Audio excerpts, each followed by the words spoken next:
There we go. Hi, everybody. Okay, let's get the mic up a little bit. We had a little bit of tomfoolery going on with the equipment yesterday. Last night we did a live stream. Hi, folks. I'm Pugs Moran. We do this every Monday through Friday at noon here on the RadioMisfits.com platform. Radio Misfits Dallas is the band of creatives and pirates that we've gathered here in Texas. And welcome to the show. We do this every day here from the E-Gallery Studios. I don't feel as if I am speaking. Hey, look who's here. I left my hard drive here last night. James Parker just walked in. Yeah, go ahead, man. Look around. Look around anywhere you want. That's what we have here at the E-Gallery Studio. We have room for all the Radio Misfits to just come and go as they please. Creative as you will. Inspiratu strikes at the most curious times. I don't know what this is. Is this yours? This looks like it's yours too. Yes. James did some did you find what you needed?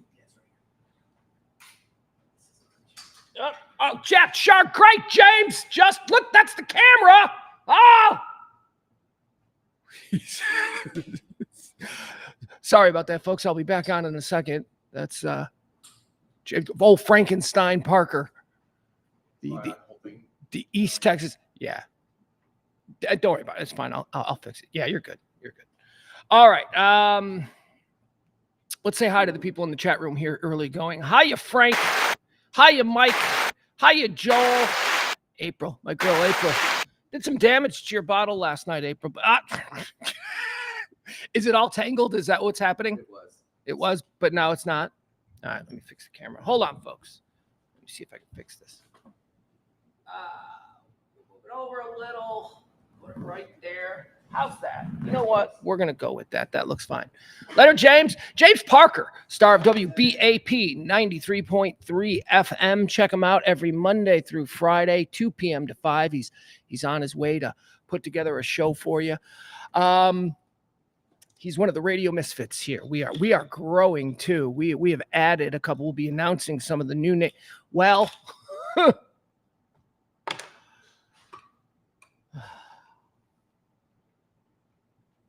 I'm like, we're growing here at Radio Misfits. And then it like dawns on me. It's like, oh yeah, but our mom died. That's true. We've got all these exchange students coming to live with us and work with us here over the next few, and mom isn't here. Mom has died. So that's what I've been doing here on the Rant the last couple of days. My partner of forever, Kelly Mohr, passed away unexpectedly on Monday. And I'm sorry for those of you who just love the news rant, all 20 of you. No. I just don't have the headspace to be doing I don't much care about, Ukrainian advances into Russia. I don't much care that there's been an arrest made in the Matthew Perry. I can't muster up any kind of enthusiasm for that. I'm just, I'm just still numb. For those of you who listened last night, I can tell you that stream from last night, which you can find at radiomisfits.com or at Pugs and Company on YouTube, or Radio Misfits on YouTube too, I believe. The stream from last night, which was a Pugs and Kelly show reunion, which was the show that Kelly and I did here in Dallas, before that in Chicago. But we did it here in Dallas for well over a decade at a couple of different stations, primarily Live 105.3. We had a reunion. We had a reunion of the 5 people who I think if you were to ask Kelly, put together the dream team, who are the 5 people. And that's not to exclude other people who were with the show for a period of time who we loved. Bobby Garza, Lacey. Lacey ditched us for Kid Craddock, though. Who we kidding? Rightfully so. So many others. And I don't want to get into a naming war. But we had a really nice crew of people in the same room hanging out last night that hadn't been in the same room all together in a good 15 years. And prior to that, they had been in the same room every single day for hours and hours and hours. And then at night, they were in the same bars and the same clubs. And so that was nice. That was really nice. You can check it out if you didn't hear it last night. The first half of it was basically just us talking to some of Kelly's friends in Chicago, because those are the ones that we had initially thought that we would have a whole bunch of people on. But I pared it down to 4 people. One of them just evaporated. One of them said they were going to do it, and then they just evaporated. not upset. I understand it, but there were four people that I knew would have Kelly stories that you probably hadn't heard before. So that's why I wanted. That's why I wanted the original four were going to be Opie, of Opie and Anthony, Craig Gass, who Kelly had a very strange relationship with Craig Gass. I had a lot of questions for him. Craig Gass, comedian, famously does Gene Simmons. I guess years ago he first broke doing Gene Simmons on Howard Stern and Al Pacino's Baby. Craig became a very good friend of ours. Love him dearly. Craig missed the show yesterday because he was getting on a plane, and his plane was going to take off at 8:30. So he had to go first. So we were going to get to Craig right out of the box. But unfortunately, if you were watching last night, we had some serious camera issues for the first half hour. So we didn't actually go live until Craig was on the plane. So it was Opie, it was Craig, and then it was Bill Leff, a radio personality from Chicago, who is essentially the ground zero for what Kelly and I did. And he was close friends with Kelly, and Kelly just adored him. And then we had Kelly's old producing partner, Neil Sant, from the Danny Bonaducci show.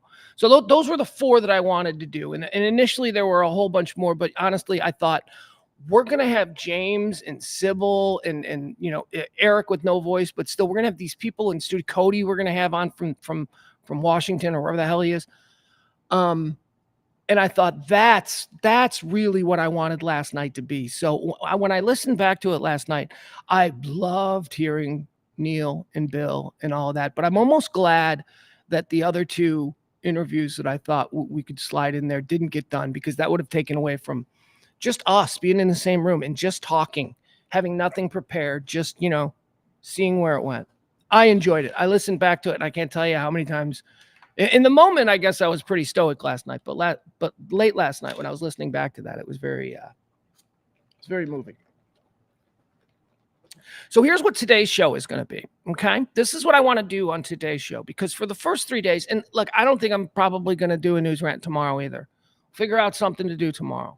Maybe tomorrow we'll just talk to people. Maybe tomorrow we'll do all the interviews about Kelly. But I can't. She deserves a week. I mean, she deserves a week of me publicly, mourning her and singing her praises and all that. So I really don't want to. Just all of a sudden tomorrow be like, hey, here's antecedently on this day. Normally the show is all about current events. We've been doing it every day for 3 years at the same time here on Radio Misfits. But I can't do that. And I can tell you that Monday I will attempt to come back and do regular shows, but oh my God, just knowing how my brain works, Monday is going to be a hard show. It's going to be a hard show. I'm going to be racked with all kinds of I don't know what I'm going to be. I can just tell you Monday will be a hard show, but it'll probably be a return to what it is that we do here, which is talk about current events through a non-political. I'm not partisan. I don't give a shit about right or left. I just like to think I'm normal, and I look at the world and I take my swings. So none of that's happening today. What is going to happen today is we're going to listen to Kelly, because we ain't done that. It's been hard. I started listening to Kelly last night. I was up so late last night. I felt really good after that stream. So I listened to her last night for the first time, and it was more good than bad, right? So we're going to do that. We're going to listen. I'm limited at the moment as to what I can play, but I've curated some things that I think are quintessentially Kelly. So we'll do that. And we're also going to listen to a project that had gotten shelved simply because, well, there's a whole bunch of things going on with it, mostly my head. But we had intended to restart and within the next couple of months have the ability to release the finalized What Happened to Live 105.3 radio podcast documentary series. And so I was going through a bunch of that stuff, and I got to the one where we interviewed Kelly. And so I thought we could listen to that. We could listen to that today. And it's not just going to be like a best of show. We'll listen together, and I'll from time to time pause and have comments on, what it is that she's saying, and, maybe try and give a little bit more context to what's happening. But we'll do that. we're going to do that. We're going to listen to some things. I've got a couple of real classic Pugs and Kelly bits. There's not a whole lot of us online. There was a lot of fights, a lot of legal issues concerning who owned the Pugs and Kelly show, to the extent that we had to, I'll say it, Eric, back in the day, Eric, who was our producer on the day that we left, he did something that I'll never forget. He stole all of the Pugs and Kelly material that we had in the office. Not all the archive tapes from forever, but what we had in the office was every like best of disc for best of shows if we weren't on. So we have those. Eric stole them from CBS and then gave them to me, which was awesome. And then they're like, "Where are the best of discs?" And Eric's like, "I don't know. Pugs probably took them." You know, but he's the one that got them to me, and I'll be forever grateful for that. It was probably a little thing in the moment, and I didn't think much of it, but man, I sure am glad that I have that stuff. So here's what we're going to be doing with that stuff. We're talking with Ed. I'm going to try and figure out a way, now that I assume that I own that stuff. I assume I own that stuff because the company that laid claim to it is no longer. And I don't think anybody cares, really. So we'll see what happens. But we're going to, here on Radio Misfits Dallas, for a while, just, until you people get sick of it, I think we're going to put up a stream where we're just going to stream old best of shows. So if, you want to listen, you want to think about Kelly, or you want to reminisce about those times, that'll be available for you. And I also think it'll be a good way to draw a little bit of attention to what we're going to try to do here at Radio Misfits Dallas from the beautiful E-Gallery. So that's what we're going to do today. We're going to listen to some things. And also, I wanted to do some pictures because I find story time being very cathartic. And so I was going through a bunch of pictures, tried to do it yesterday on the air, remember, but no, I actually took time off the air and I started compiling a bunch of pictures. And then I found this YouTube video that exists. Now I'm not one, I don't Google myself and all that stuff because, again, self-loathing.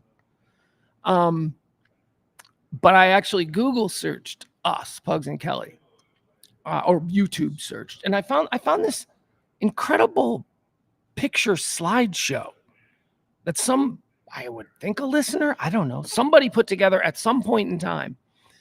And I'm watching this thing and I'm like, these are essentially all the pictures that I've already taken. So we're going to watch that slideshow. We're going to do a picture time thing. And I'm going to show you these pictures from the old days. We're going to talk about some of the listeners that we see in there. We're going to talk about some of you might show up in these. I just got things I want to say. I got pictures there that I want to talk about. So we'll do that as well. So that's what today's show is going to be. I don't know how long it's going to go. It is not going to be a news rant. I'd like to remind you folks, by the way, Kelly's family have set up a GoFundMe for her 2 young boys. If there's any way that you can help out, that'd be great. Again, if you can't, they take good thoughts. Good thoughts are just as important in times like this. But if you are in a position where you can do something, drop a little something for them, please, at their GoFundMe page. You can get to the GoFundMe page by going to pugsandkellyshow.com. That's a direct link. It's not going to take you to the Pugs and Kelly Show. You're going to put pugsandkellyshow.com in, and you are going to be taken directly to the GoFundMe page for Kelly. It's gofundme.com in loving memory of Kelly Mohr. Let's say hi to the chat room. Let's see who we got in here today, folks. And then we're going to start listening to the stuff. We'll have to go through and figure out what we're going to listen to.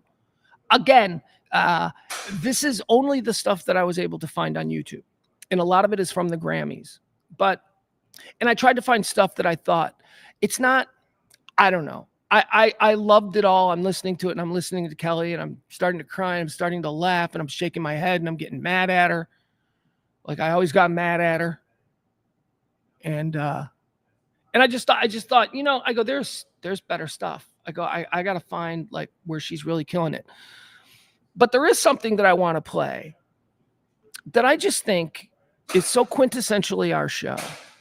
And we'll play that first. That'll be the one we'll listen to first. It includes me, Kelly, and comedian Justin Foster, who has really blown up. We're so proud of Justin Foster. See him on TV and stuff, and I'm like, Dad, he started on my show. But it's a conversation that we had about squirrels. Now, y'all know that I hate squirrels. And I didn't even initiate the conversation. My hatred of squirrels is directly tied to Kelly's suspicion of squirrels. Kelly has always had a suspicion of squirrels. So we'll listen to that. Let me say hi to everybody. Jen Hernandez. Jen, did you send food last night?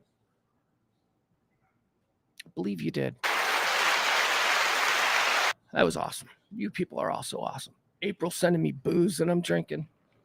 Uber ride to get home. You guys are the absolute best. Al's here. Hi, Al. Fast is here. Mamie Rumpel. Nina came over and we watched together. Oh, wait, Nina from Nerd Herd Nina? I love that. Again, having difficulty with the chat room. Yes, that's right. Al points out Justin Foster, internationally acclaimed comedian. He started off on our show as Justin Bananas Foster. He'd never heard of that. I always called him Bananas. And he's like, why you call me Bananas? And I go, because of Bananas Foster. And he's like, the fuck is Bananas Foster? I go, well, you need to look it up. Years later, he's hey, dude, Bananas Foster is awesome. I go, I know it is. It's like an awesome French dessert. That's why I call you Bananas, because you're awesome. Cody says, Pugs, I know this has been here. We'll put up Cody's comment. This is not Cody the intern. This is Cody the listener. Everybody's important. Pugs, I know this has been a hard week for you, but I wanted to say that you have done phenomenal work this week. I think this is a credit to how good of thank you, Cody. I appreciate that. I really do. That's nice. I appreciate it. I'll tell you, it's very I do appreciate you saying nice things like that. And it means something inside, like later, but in the moment I'm just not good with that stuff. So but I do appreciate it. Thank you. Let's see, I can't really get through the chat room. I need to figure out a better way to scroll the chat room because I want to be more interactive. We need these shows to become more interactive. Thinking about wanting to take some calls. I think that would be fun. Just random calls. Okay. So here's what we're going to do. Like I said, this show is just going to be a listening party. We haven't really, we've talked a lot about Kelly. I haven't really been showing pictures of her and I haven't really been listening to her. Again, I say because it's not really something I wanted to do. So let's get into this. Let's listen to, I guess we'll start out. Yeah, we'll start out with the first thing. We'll watch this on YouTube. And again, don't think you're just trapped listening to old tapes or whatever. I mean, maybe you'll enjoy it because it'll bring back memories. But I'll be stopping and I'll be pausing and I'll be adding context and stuff like that to the story. And there's going to be context that will be needed because this is in the moment 15 years ago. And there will probably be references to things that just don't register today. But anyway, this is called Squirrels. Features the great Justin Foster and also the late great Kelly Mohr, my partner. So let's listen to this. Here we go. Squirrels. It's the first thing that we'll listen to, featuring Kelly, one of Kelly's insane rants about stuff that makes no sense. Hey, so I wanted to tell you this, Pugs, because we've been a little bit, international and apparently inter-Texan. You people laugh at my idea. See, Justin, I don't know if you're familiar with this, but I'm pretty sure that we could infiltrate a lot of other countries and situations and even just, eavesdrop on people on park benches more if we would outfit squirrels with listening devices. Yeah. Kelly thinks that these squirrels can be turned into, yeah, but that's a bad idea. Unbelievable reconnaissance tools. Because you'd spend a lot of money and then all your equipment would be on the side of the road squished. That's No, true. I think that It's those gonna are slow them down. those are squirrels in Yeah. training. Those are the training squirrels that couldn't make it. Oh. Well, those are the ones that can't handle the extra 2-pound backpack and helmet cam. Why do you think they double back instead of going all the way across the street when they see a car? Because squirrels can't make a decision and stick with it. No, because it's an obstacle course. I thought they were severely depressed. Yeah, suicidal. But you know what? See, I had the same theory a long time ago. Except I was thinking the Starbucks, the sleeves they put on it, right? Uh-huh. There's Starbucks everywhere, right? Sure. And people, when they're done with it, they throw it away. So you've got millions of Starbucks sleeves and trash cans on park benches across everywhere. You put a little device in there, you can hear what's going on at all times. Because Because everybody's just the got park Starbucks. bench. Or yeah, it's a park bench. Or it's in your car. You leave it in your car for a few days. Say you're doing a drug run. You got to get up early. You got your Starbucks. Yeah. Right there. Cup holder. But you can't tell me that there's not some way you could try and train a squirrel. Because you see squirrels, bebopping around the White House yard, Right. lawn, whatever they have I there. haven't. What's the difference between they do on TV sometimes? Oh. Why don't they have a yard? Why isn't it a White House yard? If they It's fence a it lawn. in, It's a lawn. I know, but can't the kids go out in the yard and play? I think the back lawn is fenced in. Yeah, that might be a safety concern. Well, it's got to all be. privacy fence. Yeah. Go right out there and play. The White House has an 8-foot privacy fence in the back lawn. Is it the playground equipment? Is that what makes something different? A yard and even prisoners know. kind of have their own playground equipment, right? Yeah, it's a prison yard. Couple basketball hoops. It's not a prison weights. lawn. Some weights. Yeah. Some right. raping tables. So you can have squirrels that'll do that kind of stuff. We're just not utilizing the animals because what are you going to do? You're going to legislate having a no squirrel zone around the White House? Really? Well, let me tell you something. Do you live in a squirrel neighborhood? I have squirrels? Yeah. I don't. I live in a squirrely neighborhood. No, I live. Well, do you have squirrels in your neighborhood? Yeah, I got squirrels. I got more rabbits. Let me than tell you squirrels. something. I live in a rabbit gang Yeah. area. My rabbits have all forced the squirrels out. I got rabbits everywhere. I got rabbits everywhere as well. No squirrels though. Nope. All right, I want to point out something about this, and this is why I particularly love this. We had a segment on the show, the Pugs and Kelly show, which was just, we used to call it, fumes. We're going on fumes. Let's go. And it was the last 15 minutes of every show. Now, we would save that last 15 minutes, and we loved that last 15 minutes because we knew that this was a period, a chunk of the show where we had nothing. We had nothing prepared. So we were just going to small talk. And that's how this started. This is just three people killing the last 15 minutes of a show with small talk. Now, you'll notice Kelly just happened to have something prepared here. She was always prepared. But this is all just generic weird. We got 15 minutes. Russ is coming in next. Can't wait to get in our car and listen to the hard line. This is just us. By the way, if you see a raccoon on your neighbor's roof, do you go and knock on the door and tell them they've got a raccoon, or do you just ignore that? That's good luck. Ignore it. Why the hell what am I I talking thought. to my neighbors? You know? I just happened to be walking by or driving by, and I saw a raccoon running across my neighbor's roof, and I just thought, do I tell them this or no? If it were a kid, I'd tell them. What are they gonna do? Oh, kid. Well, yeah. If there's a human being running across your neighbor's roof, you should probably let them know. Well, I mean, what's the difference? What do you mean? What's the difference? Neither are Two welcome. legs? Well, I think here's the difference. The kid knows damn well what he's doing up on the neighbor's roof. The raccoon doesn't. The raccoon's just being a raccoon. Raccoons can make big messes, Well, they can. They and they can. wreck stuff. But why's the strange kid on your neighbor's roof? Yeah, why is a What's raccoon that, up there? What, that kid's not going to make a mess up there? He's doing something. He's screwing around. He's screwing around. As long as know? he's not jumping into my pool to see if he can make it from across the way. Oh, let's see. Besides, the kid will come down if you just stand in the front yard and go, "Hey, kid, get down here." Raccoon's not going to do that. Yeah, they're not trained like squirrels. No.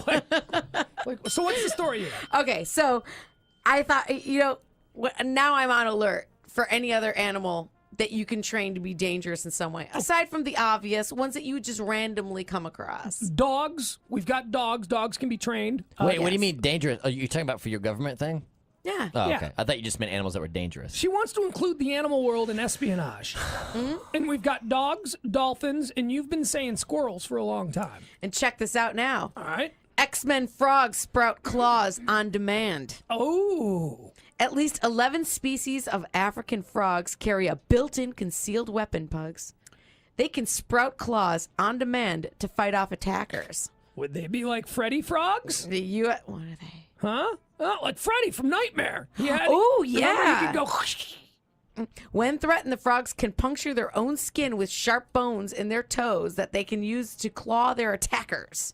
So says Harvard University. Is this new? Is this like another new species that we've discovered? It's surprising enough to find a frog with claws, says the graduate student.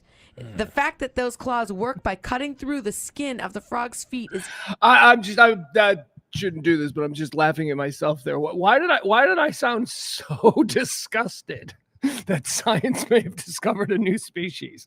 I don't understand why I made that choice there in that moment. even Discovered. says Harvard University. Is this new? Is this like another new species that we've discovered? It's surprising enough to find a frog with claws, says the graduate student. The fact that those claws work by cutting through the skin of the frog's feet is even more astonishing. It's like, oh, that Kelly, always excited about the new species discoveries. Just These are the only vertebrate claws known to pierce their way to functionality. So they're really truly hidden. These claws. And they come out when what? They feel threatened? Yeah. And they fight with claws? Yeah. Frogs? Yeah. All right. Have you ever seen that? Can you even imagine that? No. Have I ever seen it? The guy who studies frogs has never seen that. You're asking me if I've ever seen it. Yeah, that's true. The All right. Harvard guy's like, I've never seen this before. I just can't even imagine that. That's going to change the frog legs at Razoo's forever. Hold on, look at this. You don't even have an Suzanne, you're on Live 105.3. Hi, my name's Suzanne. I have this friend named Erica who has a degree in chemistry, smart girl. However, her granddad, hold on. I do want to say something because Kelly and I, whenever Kelly and I were around other radio people, and we were around other radio people a lot. There were a lot of conventions where you're hanging out with, shock jocks from Baltimore, or New York, and all that stuff. We used to always maintain, because a lot of personalities don't like to take calls. A lot of personalities feel that calls, although calls are encouraged by programming, because man, you gotta interact with the people, man. They gotta feel a part of it. Most personalities feel like these people are dumb. I don't know what these. I'm the interesting one. I want to talk. Why do I have to talk to this person? That's kind of the attitude. Kelly and I used to always say to other people, it's like, oh no. Our call, I don't know if it's callers to our show in particular. I don't know if it's callers to our station in particular, or I don't know if it's just taking calls from Texans in general. But our callers are amazing. And we really did have great callers. Kelly and I came to Dallas being in a non-caller driven show. We didn't want to do that. We were Stephen Gary. We'll take calls when we got nothing else, but we didn't want to do that. And we came down here and they started asking us to take calls by doing polls and things like that. And we discovered that, well, we got Sybil off the phones. We got Paco off the phones. I mean, it's unbelievable. Unlike any other market. So you Dallas radio listeners and participants of the past 20 years, you need to understand that you were rare. And maybe it was just that station. disappeared in the Bermuda Triangle, and she swears that all people who did her. You don't even have an Suzanne, you're on Live 105.3. Hi, my name's Suzanne. I have this friend named Erica who has a degree in chemistry, smart girl. However, her granddad disappeared in the Bermuda Triangle, and she swears that all people who disappear in the Bermuda Triangle are working with government. They take baby squirrels because you never see them anywhere, and train them, and they have devices so they actually are watching us at all times. All right, your friend's insane, right? I You know that? Hey, it sounds brilliant. What's wrong with that? Why was that wrong? It's just so weird because y'all were talking about the military and squirrels, and I thought, well, that has something to do with it. Kelly's been talking about squirrels as military tools for years. And you know now. what? Suzanne raises an interesting point. When is the last time you saw a baby squirrel? She swears they don't exist. The government takes them and trains them, and so you actually, but you don't see them because they come out as as adult squirrels with these devices, so they can always keep an eye on it. No, because they're buried. They have nests in trees. That's why you don't Thank see you. them, because You you're not don't- crawling up You in see trees. baby birds, and they also have nests in I trees. agree. Yeah, absolutely. Wait, can we just point out the obvious? You don't see baby squirrels, because if you did see baby squirrels, there'd be like an owl or a bird eating it. They come out when they're fully grown, when they're safe. When Come they out can of what? be- Out of a tree? You don't Yeah, see the tree any, stump you don't or see wherever they babies. live. You don't see baby squirrels any more than you see government agencies collecting baby squirrels. How do you know? Good point. That's a great point. Really? What are they all doing with those trucks with the cherry pickers? Right. We don't know. Working on phone lines. Well, Yeah. Oh, sure. Right. They're Because not that's where the collecting phone line. See, here's another thing that I was just thinking about listening to this. Kelly did this a lot. Like Kelly would open a conversation with you, and not on the air necessarily, but just she would the most absurd thing. Like she would say, "What do you think of the idea that the government is training squirrels?" I mean, she not just that. This is just an example of her doing it on the air, but she would do that in general. That was like one of the ways that she would like try and get a conversation going. she was QAnon before QAnon got spooky. She was fun QAnon. She was like she was doing it as a bit. Like she understood that this was, but isn't it fun to have this mental exercise where we're actually talking about this absolutely absurd scenario? That was the way her mind worked. And now, and by the way, also, we're listening to Susan, the caller here. Susan, I can promise you that back in the moment when this is happening, I'm sitting here going, Susan's just improv. There is no way that Susan has a friend who believes this. Nobody believes this. But here we are in 2024, knowing full well that QAnon is big and thriving. I bet you back then she really did have a friend who believed that squirrels were being taken as babies and trained by the government. And that girl, for some reason, was compelled to call in at a moment when Kelly was offering her theory that she thinks squirrels are being trained by the government. Lines are now. We don't even Right. have phone lines anymore. It's all cellular. It's true. Yeah, I'm out in the sticks right now, and there's phone lines everywhere, but there's barely any cellular. So, And no baby squirrels. and no baby squirrels. See? All right. Thank you, Suzanne. Thank you. Bye. All right. Where are the baby squirrels? I don't know. See? Have you ever seen one? I've never even seen a picture of a baby squirrel. I've never seen a baby squirrel. I've never seen a baby squirrel, but it's Are because they like don't come tadpoles? out. Do they No. like...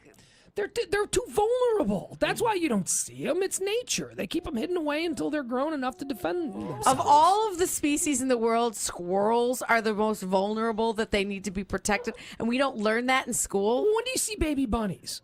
You I see baby bunnies all the time in my yard. Yeah, I just saw one not too long ago. Tiffany, you're on Live 105.3. Hi, how are y'all? All right. Now I'm alarmed, but okay. I'm looking for baby squirrel Well- pics. If you go to UNT, there are squirrels everywhere. They will walk right up to you, eat out of your hand, let them pet you. And I have seen baby squirrels there, not often. That's because You they do were brought see up 'em. right. Well, you know what? If let me ask you this. Diplomatic immunity. No. Let's seriously. I'll play your little crazy game. All right, Tiffany. If you were to see, or if the government were training baby squirrels, where do you think they would train them? At our universities. At the behavior lab at UNT, they train pigeons there. Yes. See, that's why you see the baby squirrels there. So I guess we're helping the government out by training our squirrels to be espionage. Yeah, you're integrating them. That's one of their exercises, is they have to go out and socialize with certain people. And they get fat and get to eat on lunch every day. So, hey, See? they get the best of everything. Look at that. It's because of the cutbacks. That's why now they have to find food on their own. They're gaining your trust. Yeah, exactly. Thank you, Tiffany. See? You're welcome. College student by college student. This is one of the most asinine conversations we've ever had, and yet the phone lines are filled. Look at this. I got a picture of a baby squirrel here. They Of do course. exist. So they want you to think. It's on the internet, Pugs. You're using that as proof. That's true. It's not an acorn. It's like a little grenade. Joe, you're on Live 105.3. You never see baby pigeons either, man.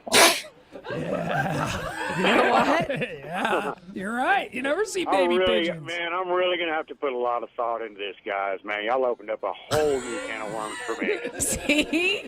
Yeah, you don't get that anywhere else. Baby pigeons. Now, I don't know. I can't vouch for the baby pigeon thing because I might have seen it and just not cared. I just want to mention this, and please indulge me again, my narcissism. This is a really good podcast in 2024. This is what podcasts sound like in 2024. And we didn't know that, but yeah, just people sitting around shitting on each other's ideas. That's basically what a really good podcast is. Because I don't bother to specify between. I've seen baby birds before. All right. In reality, how many times do you see a live squirrel? So really, if they're not I see 'em dead, all the I time. don't really see them that much. So if they're rare, then baby squirrels got to be even rarer. Then tell they you- must be based in the Northwest or in the Midwest. Because they're in Chicago, where I grew up, everywhere. Yeah. Where I grew up, the squirrels definitely chased the bunnies out of the neighborhood. But where I live now, it's all bunnies. That's because UNT's got a big program up there. Yeah, just up the road. Hi, Javier. You're on Live 105.3. Yeah, I was wanting to say I actually own a baby squirrel, or a squirrel that I raised from a baby. And the reason that you don't see many is that when me and my girlfriend actually researched it, like they have such small nests that they actually push the babies out of the tree nest to kill some off so that they can have room to have enough to support one. You know what I mean? So, yeah, That's right, Javier. You don't even sound Hispanic. Well, You've got like, a fake really... name going. What do you know seriously. about this squirrel situation that you're just trying to push us off in a different direction? Whatever. I'm really Hispanic, and I really do have a squirrel. But yeah, we found it actually. That's what all you Hispanics say. I know. Right. Give me a break. What? Really? No, I really am. Do I need to speak Spanish like on the radio right now, or what? Or? No, we're more interested in the baby squirrel. So Okay. you're telling us you do have a baby squirrel, and you are not training him to eavesdrop on the rest of us. No. All right, thank you. And now Jill with another very important point. Hi, Jill. You're on Live 105.3. Hey, I want to know how many times you've ever seen a squirrel poop. Never. See? I've only seen one squirrel. I'm stealing this from Adam Carolla, but you see horses hardly ever, but every time you see them, they're crapping. Yeah. When you see a squirrel, you see squirrels all the time, and you never see a poop. You never see. It's true. I can just see a squirrel with like his ear up to somebody's door. And you know what? I don't think they're even chewing those nuts. They're like fake looking at him. Have you noticed? You ever seen a squirrel with a nut? They like twirl it around and they look around like when you're at a restaurant and you're trying to listen to the other couple fight and you pretend like you're eating but you're not really. Exactly. They're actually speaking into little microphones. See? Yes. But ask it, you're right. You described squirrel. Why do squirrels always look so nervous? Yeah, they do. Like they're about to get found out. They do. They're always shaking and looking around and twitchy. Yep. All right. Thank you, ma'am. Uh-huh. All right. We don't need to go any further than that. Now they're going to bring their frogs out there to claw their way out of situations. All right. Well, there you You know have why? it. Because we're going to look for rats that are going to try to get in through holes, but we're not going to think to look to frogs and their claws. You're going to think it's a frog. It's just jumping across. Oh, look at that. Look at the frog go. You don't think of frogs as dangerous. Ralph, you're on Live 105.3. Hey. Hi. Hi, Ralph. Hey, yeah, listen, man, this squirrel stuff is true. Okay, first of all, now wait a minute. Listen to what I got to say. All right. First of all, you know that squirrels can already climb a rope. Right. So what we're doing here is we're training all these little fellers. You have any idea how many squirrels you can put into a helicopter? you could get 3 helicopters, put 1,000 squirrels in each chopper, then you go over and you invade someplace. They don't have to worry about rappelling because they climb ropes like a gymnast. Yep. Have you ever seen a pissed off squirrel? A pissed off squirrel can kick the crap out of all kind of stuff. So the military is using these little fellers. And you know what else? They are tough. Everyone does tell you squirrels are tougher than you think. They are mean and rabid. And you do not need camouflage. Look at all the money because they already blend in with the environment. Because they are the environment. Right. Yeah. I mean, it's a win-win situation. See, it is. We get rid of our non-domestic vermin, and we put them to work for us. Thank you. That's a great point. All right, there you go. Another edition of Pugs and Kelly's Squirrels of interest. Animal Stories. That's right. The Pugs and Kelly Show on Live 105.3. Live 105.3. That was good. Couple of things that I wanted to say right from the outset, because I probably listen to that in a completely different way. I listen to that thinking about what's Sybil doing right now. I think of that listening, what's Eric doing right now. And I just have to tell you, the calls were obviously jammed. And I'm going to be a little bit radio nerd here and bring you on behind the scenes about what everybody on the show does. Calls are jammed. That's just people calling in that want to start riffing on this with us, that want to start playing with us. Sybil has got to be in there, and she is furiously going through these calls, and she is talking to everybody and just getting to whatever it is that they have. And then Sybil had a really great way of sort of seizing on the interesting thing that they said and then coaching them about how to do it. Then what she would have to do is, these callers are lined up in a way, in a format, and we're supposed to take them in an order, right? The order, this is what the producer does. All right, this is a good one to start with. This is like a band. Like, what do we open with? What do we do in the middle here? So she's filling it like that. And that last caller, that dude who's like, now wait a second here, man. I mean, I just know that she identified that as the kicker and went, he's last. We go out with him. God, they were all so good. They were all so good. And let me tell you, I fully understand that if I had died, if the roles were reversed, that people might be saying all kinds of things about me and nice things. And now it's Kelly's turn, unfortunately, and we're saying those things about her. But the fact of the matter is that those kids, they're grown-ups now. Those people that I was with yesterday, James and Sybil and Eric and Lacey and all of that stuff, it was Kelly who taught them all that stuff. It was Kelly who was the super producer, who understood how to be an executive producer, the kind of thing that she did for Danny Bonaducci in Chicago. Kelly could sit there in the booth behind everybody else, frantically cutting tape and answering calls. She could sit there and she could see the show for Danny and she could direct it, and that's the kind of thing that she taught Sybil.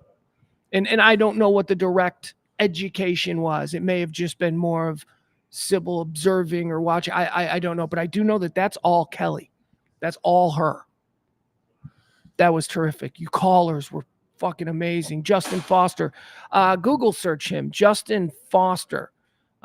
What is his handle? I don't know. Check him out on YouTube. He's got a lot of really funny stuff. He's been doing so great.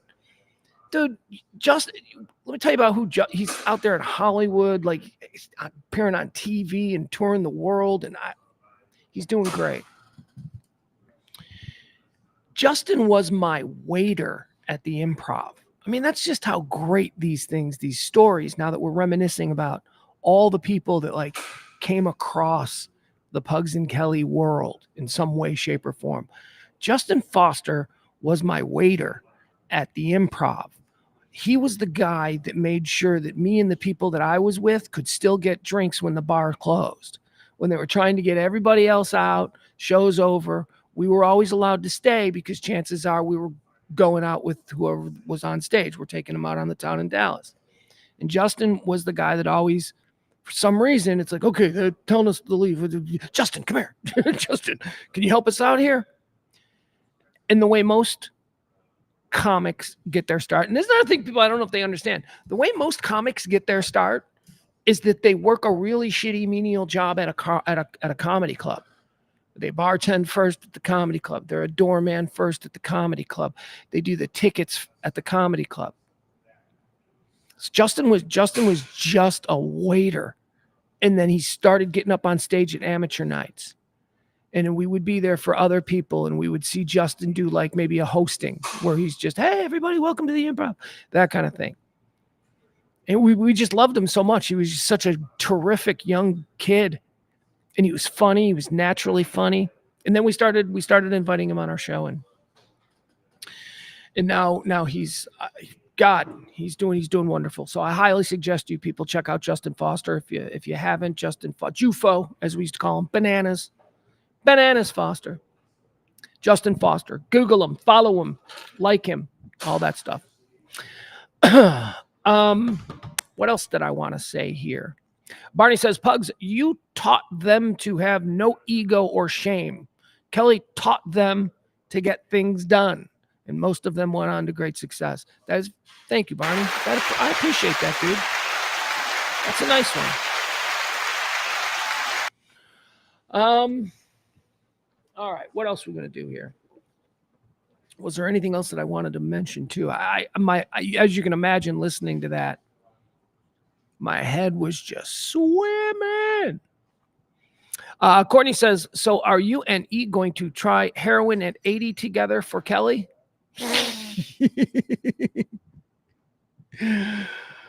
Yeah, she's never going to get to try heroin.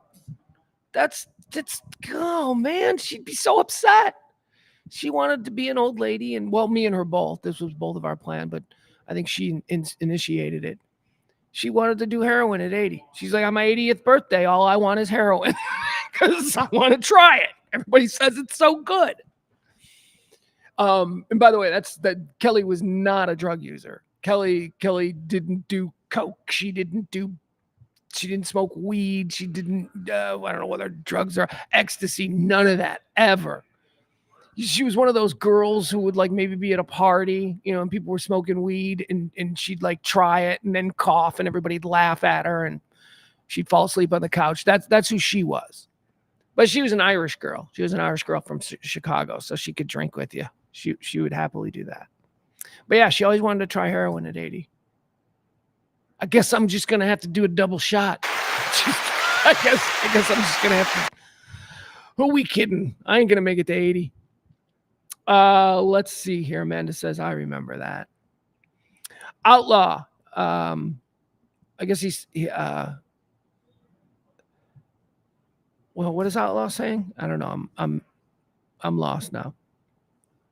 Amanda wants to know regarding Kelly, when is the Irish funeral?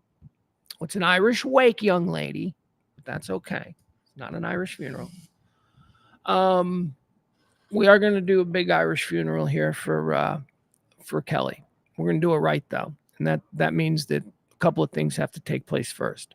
We have to get into a headspace where we feel like we want to plan a party, Now is probably not the best time for us to be thinking about this. But there will be. And you'll all be invited. And people have already reached out. We're going to have amazing entertainment.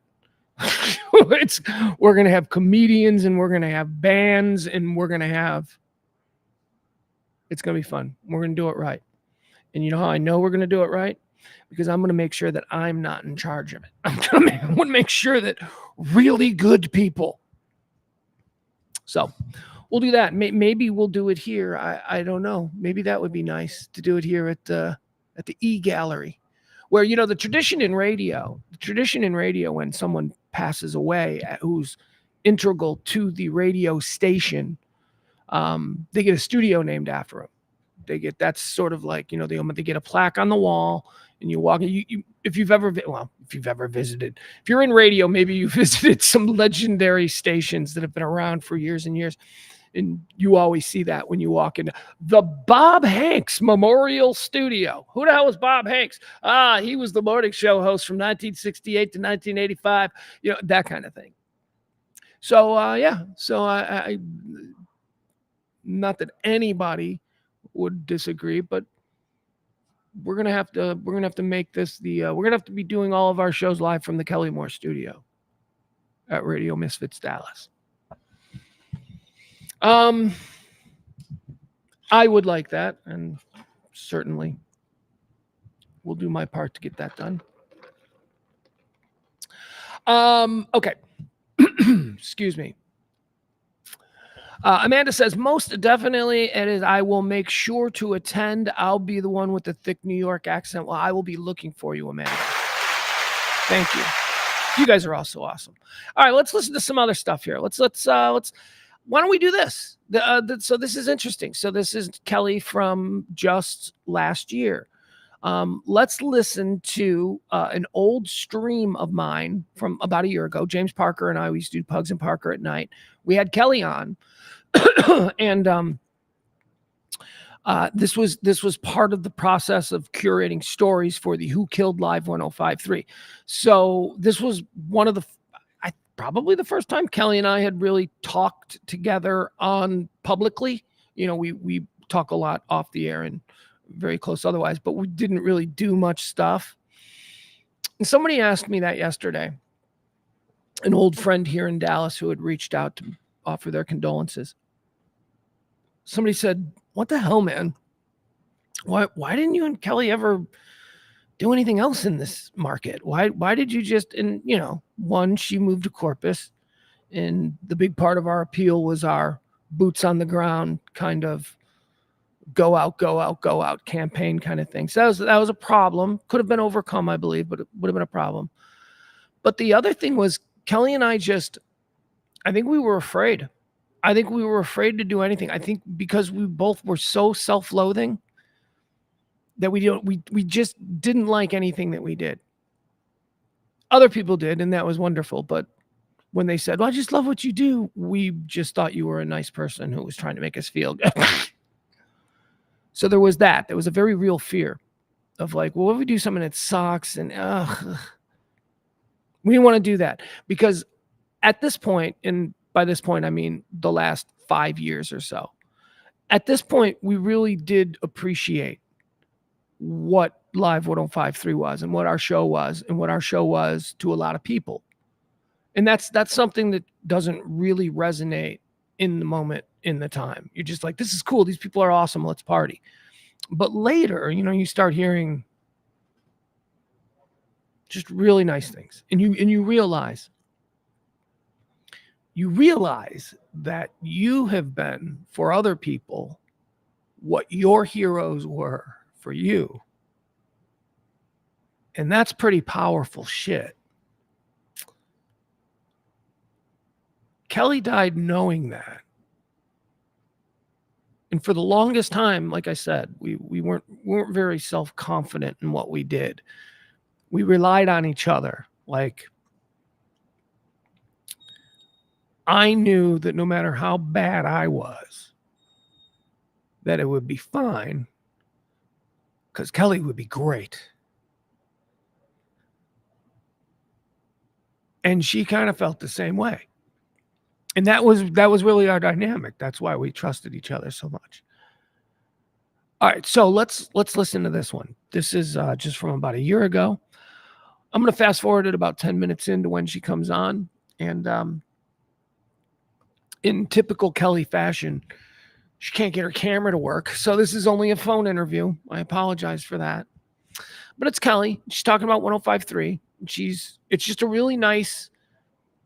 She's allowed to talk, is I guess what I'm trying to say. This is Kelly. This is her voice. This is who she was. If you're unfamiliar with her, here we go. Okay. And this is who she was, I should say, recently. Oh, I got to share it. Yeah.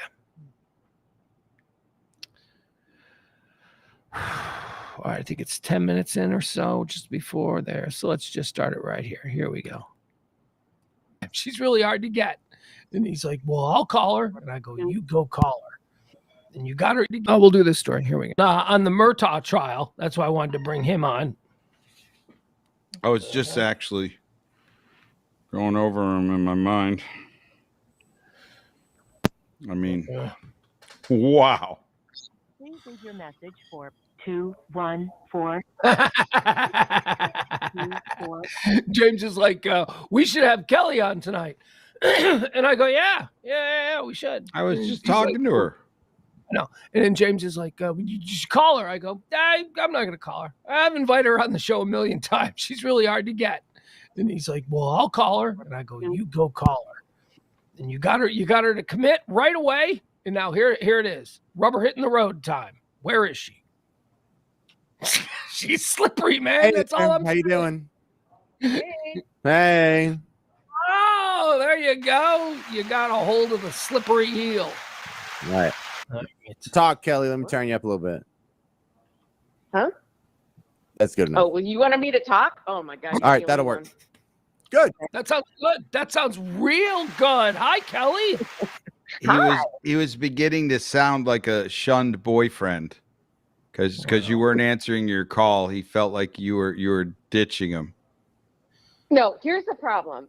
Somehow, Declan, who's 26 and tech savvy, did something to my phone where not only do scam likely come through as scam likely, but like phone numbers that aren't in my contact list come up as silenced call. So I don't even hear it ring. So he's got to undo it because I don't know. I can't miss all. So what you're saying is when Pugs calls, it's silent? It says silenced calls. Yeah, silenced call. And then I don't I didn't call her though. That wasn't the problem. I wasn't trying to get a hold of her. Here's the story that you walked in on. James called me at the grocery store today and he said, let's have Kelly on. And I go, oh, that's a great idea. She's always welcome. Let's have Kelly on. And then he was like, he was kind of like, so you should call her. And then I said, nah, I'm not going to call her. She's turned me down the last couple of times. She wants to do it. She's invited. And I go, why don't you call her, James? And so James is like, oh, that sounds easy. And then so he calls, he books you, and now he's gloating. That's what's happening. Maybe we're friends. James is going to have to text me from now on, though, because I never go on Facebook Messenger, and I just have to see his name pop up. And I'm like, oh, what's up, James? You're also in trouble from Ed. Ed sent me a scathing text message about how upset he is that you're not on camera, Kelly. Uh-oh. No, first He off, probably takes it as a text slap in the face to him. Yeah, it's exactly what it is. Yeah. I know, but it's because of him that I won't be on camera because It's Ed's fault. No. It is because I've got a lawyer meeting and I've got a Zoom court tomorrow, and I've got my computer set up to be able to work both of those things, and I'm not going to mess with it because both of those things are important. All right. Yeah, it does. Sounds Well, like you got how is that busy. Ed's fault? I don't get it. Because if I mess with the computer too much, and Ed knows this, I will screw it up, and then I'm going to be a no-show for. Oh, and then you're going to get yelled at for that, and then you'll be in. Just to recap, it's Ed's fault that Kelly's camera doesn't work because Ed should know that Kelly can't work computer stuff. And in her mind, it really was Ed's fault. No show at court. No, because whenever I touch the computer, I screw it up. All right, can I ask Kelly? Did you see the promo for Who Killed Live 105.3? Are you aware of this project? Do you know what this is? I'm aware that project exists. But I haven't Cool. Because So that's a no. No, I see people who are going in and out, and I see them commenting on it. But honestly, how real are you getting with this? Are you really going into it? He didn't ask that question. He asked the question about, have you seen the actual promo? No, I don't think so. I might have. I don't think so.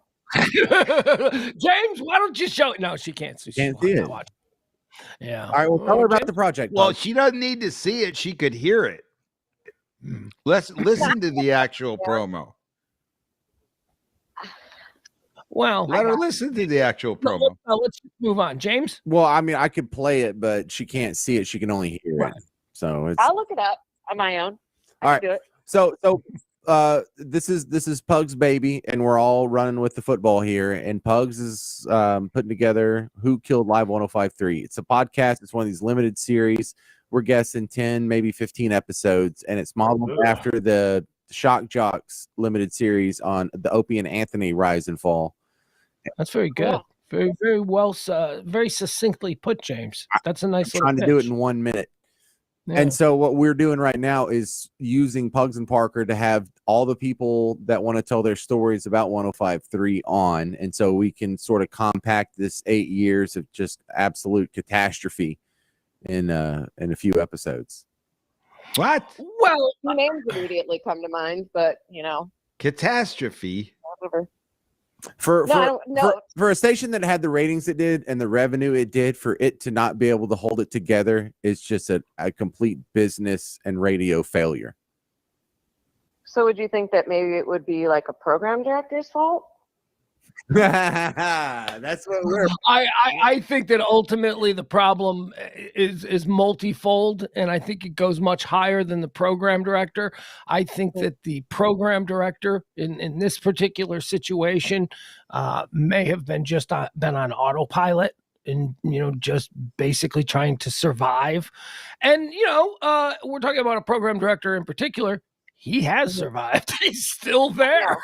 He kept his head down. He did what his higher ups told him. And how do we know, though, that it was wildly successful financially? I mean, maybe that's just what made him pull the plug. Well, I know that a lot of our contract times we had to have actual numbers, and there was a way to monetize what the individual shows were worth, and we know that we were worth way more than we were being paid. That's just. Kelly, would you agree? We did a shit ton of live reads. There's a reason why we had so many. I mean, come on, dude. We did like 2 20-minute commercial breaks an hour. I mean, our commercial breaks were absurd. I guess what I'm saying is I bet you could back into the financials that were being reported by the station because they're publicly traded to what revenue was at that station in that market to see if it was wildly monetarily successful or it was a drain in the market. Because you got to assume that somewhere money was affecting this. You'd like to think. Money always affects things. Yeah.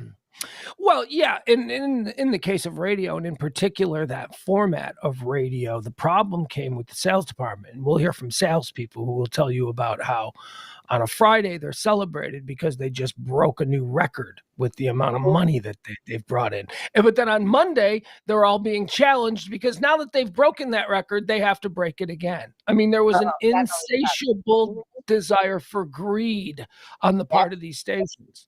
You think it was because they owned other stations that were losers, and so one big winner was getting drained by 2 or 3 other formats that were sucking wind? Oh, you don't need any complex explanation for greed. That's right. Yeah, that's pretty. Yeah, I like money. Yeah, that's it. I like money. Yeah. There doesn't really need to be much. No, I mean, stations that were dogs were just sold off. I mean, the fat had been trimmed from major market radio, especially, in places where like one station. I mean, because back then, they owned Jack. The fat had been trimmed since the 90s, and those stations just went away. By the time we're talking about the era of Live 105.3, it was a lean, mean money factory. Right, but they owned Jack. I guess that's the other thing. It was Jack, and it was Live 105.3. And what were the other? Were there any other FM stations that I remember?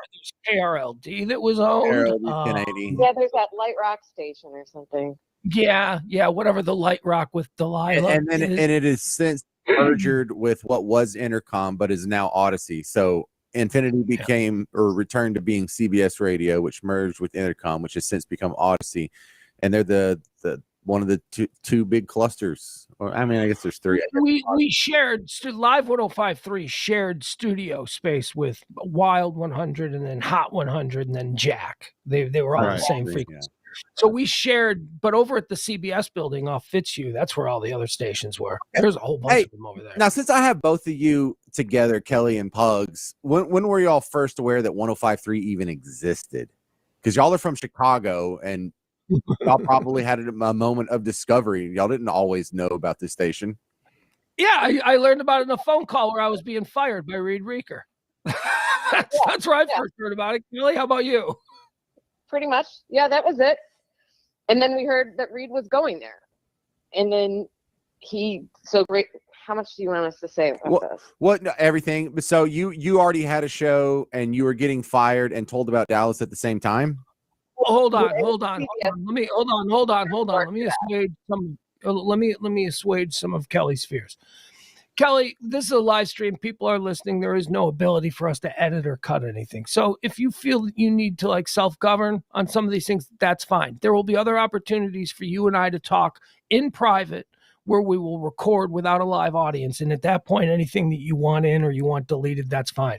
So I just want you to know, tell your story, but you know what I mean? You don't have to tell it here on the live stream because we're going to talk more in depth later.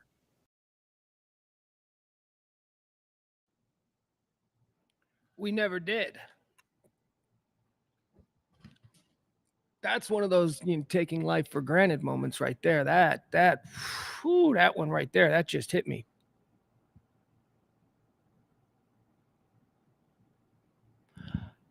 But if I can say, and again, thank you for indulging me and allowing me to be what could seem narcissistic. But I'm proud of myself in that moment because I was protecting her. That was me protecting her. That was me. James, God love him. James was looking for the thing, the gotcha, the thing that would sell not to hurt Kelly. James didn't want that, but that James is always wired to go for it. And in that moment, I was like, okay, hold on. Now, and Kelly's smart. The first thing Kelly said in the interview was, how deep you want to go on this thing? That was coded to me because her and I know a lot of stuff. Her and I have non-disclosures. Her and I So that's what she was getting at in the very beginning. Like, how deep do you want to go on this? So she doesn't need to be protected. She knew the stakes, and she was certainly capable of navigating them. But I am proud of myself in that moment for trying to protect her and go, now, Kelly, hold on. Before you answer that, I want you to know this. I guess I really did love her. You don't have to. So great. How much do you want us to say about this? What? No, everything. So you already had a show and you were getting fired and told about Dallas at the same time? Well, hold on. Let me assuage some of Kelly's fears. Kelly, this is a live stream. People are listening. There is no ability for us to edit or cut anything. So if you feel that you need to self-govern on some of these things, that's fine. There will be other opportunities for you and I to talk in private where we will record without a live audience. And at that point, anything that you want in or you want deleted, that's fine. So I just want you to know, tell your story, but you know what I mean? You don't have to tell it here on the live stream because we're going to talk more in depth later.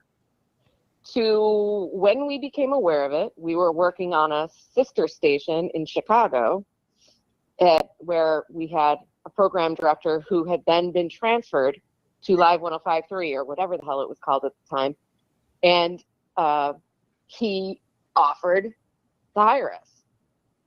And that's pretty much how we ended up there. Yeah, the phone call was it was back in the time when the phones were attached to the wall, so you had to stand fairly close to wherever the phone rang. And I remember I was standing over the sink. Yep.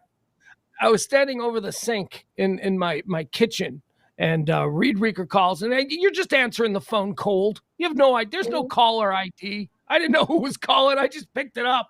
And guess what? I was about to be fired. I shouldn't have picked up that phone, but that was a phone. I answered cold. And it's my boss, Reed Reeker. And he says, Pugsy. He's a good New Orleans guy, Louisiana, good old guy. Love Reed. I love him. Reed's going to come out of this smelling like a rose. if I have anything to say about it.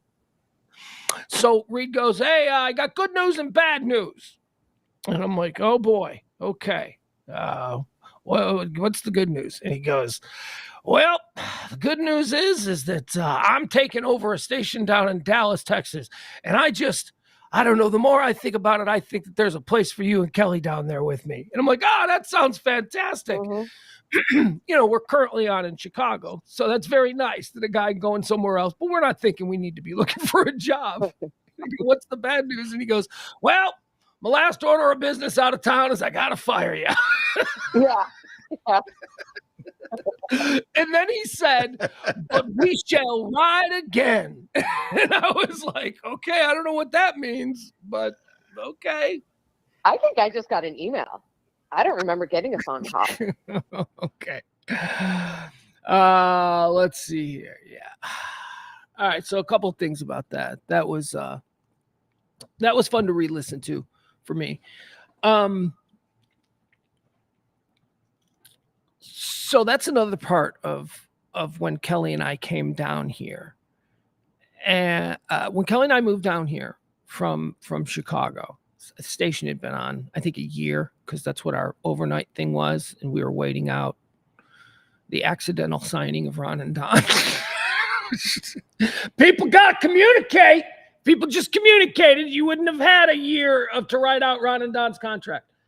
But yeah, so that's when Kelly and I started doing the overnights. They're like, can't move you down though for a year. I'm like, okay. Like, well, dear, let's do this. Let's create an overnight thing if you're willing. And we're like, yeah, man, we'd love to. We were young. I had come from overnights earlier in my career. I worked overnights in Chicago late night talk radio, 3:00 in the morning, crazy people on the phone. I loved it. That's my dream still. It used to be, I used to think when I was, working with Kelly back in those days, I go, you know how I want to ride this out? I want to be 80 years old taking calls at 3 a.m. on some AM station in a big city. That's how I want to go. So that was good. The overnight stuff was good. Let me get a drink. So when Kelly and I moved down here after the year, finally moved down here, we walked into a station. Now, I don't know if you understand the way radio stations hierarchy works. there's talent, and talent might be the best known on the street and all of that stuff. But they ain't around the radio station. They ain't the biggest thing unless they're the biggest thing. You know what I mean? Unless they're Kid Craddock or Mike Reiner or Howard Stern or Steve Dahl, stuff like that. But there's always a high, like there's, even those guys kiss the ass of the general manager. The general manager is always the guy with the coolest car in the parking lot. He's got the biggest office, and he's the guy that seems like he's, thinking about maybe running for political office because they got that skills. How you doing? They make everybody feel good. That's what the general manager of a radio station has sort of historically been. Well, when we moved down here to Dallas, the general manager was a guy named Reed Reeker. Now, this is the same Reed Reeker who created the Pugs and Kelly show back in Chicago when he was just a lowly program director. Reed Reeker came down here, and for a year, the year that we weren't here, he was just himself. And what that means is that he had everybody eating out of his hands. Everybody loved this man.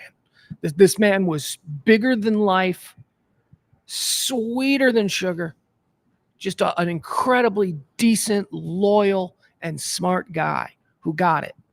He built these kinds of stations in 2 major markets to incredible success. So he's down here a year, and they all love him. They're all, the day in, day out of Live 105.3 back then is, we like it here. Oh, God, our general manager is so cool. And then we land from Chicago. And who are we? We're just some new midday show. Why is the new midday show going out to dinner with the general manager? Why is the general manager picking up the new midday show? Why is the new midday show hanging out with the general manager? And I felt this. I didn't know it to be true, but I felt it. I felt that in the very early days of us being at Live 105.3, Kelly and I, by some people at that station, were sort of seen as the teacher's pet. We were seen, they can do whatever they want because they're protected by Reed. And I resented it. I really did. I resented that whole vibe because Kelly and I thought of ourselves as punks, as sort of like rebels, as like, the awkward kids in the back of the class that talk shit when the teacher's back is turned. That's kind of who we saw each other as, certainly not the teacher's pet.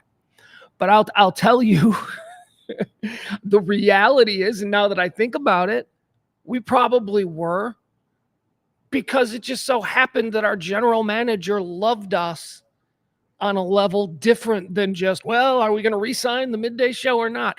And you have no idea what an advantage that was. What an incredible advantage that was, one that I didn't necessarily recognize right away when I was there. But now looking back, I'm like, holy fuck. We could have worked with Reed forever, and he could have developed us into something incredible.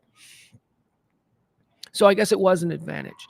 And it is probably a reason why, when it came to doing the on-air thing, I told you yesterday, when Kelly and I first got here in Dallas, we were scared shitless for a while, and it was her idea to we're going to go out every night of the week. We are going to meet people. We are going to make more friends faster than you know. We're going to surround ourselves with these people. That's the origin story of the Nerd Herd. So we were very frightened off the air, and we were scheming and figuring out ways, very Chicago-minded. They're coming for us. We got to be ready. That whole thing. But on the air, we had a truly bizarre and outsized confidence. As soon as we walked into that studio, and I think that has a lot to do with the fact that Reed Reeker was in the corner office. We're like, we know we're not going to suck because the dude who makes all the decisions created us and loves us. There's no way. So let's just go. Let's just do our thing. And that was a truly great advantage that I don't know that I've ever really fully acknowledged till this moment, thinking about all these things. All right, let's go back to Kelly's stories. Sorry for the interruption. Here we go. Yeah, I got a phone call.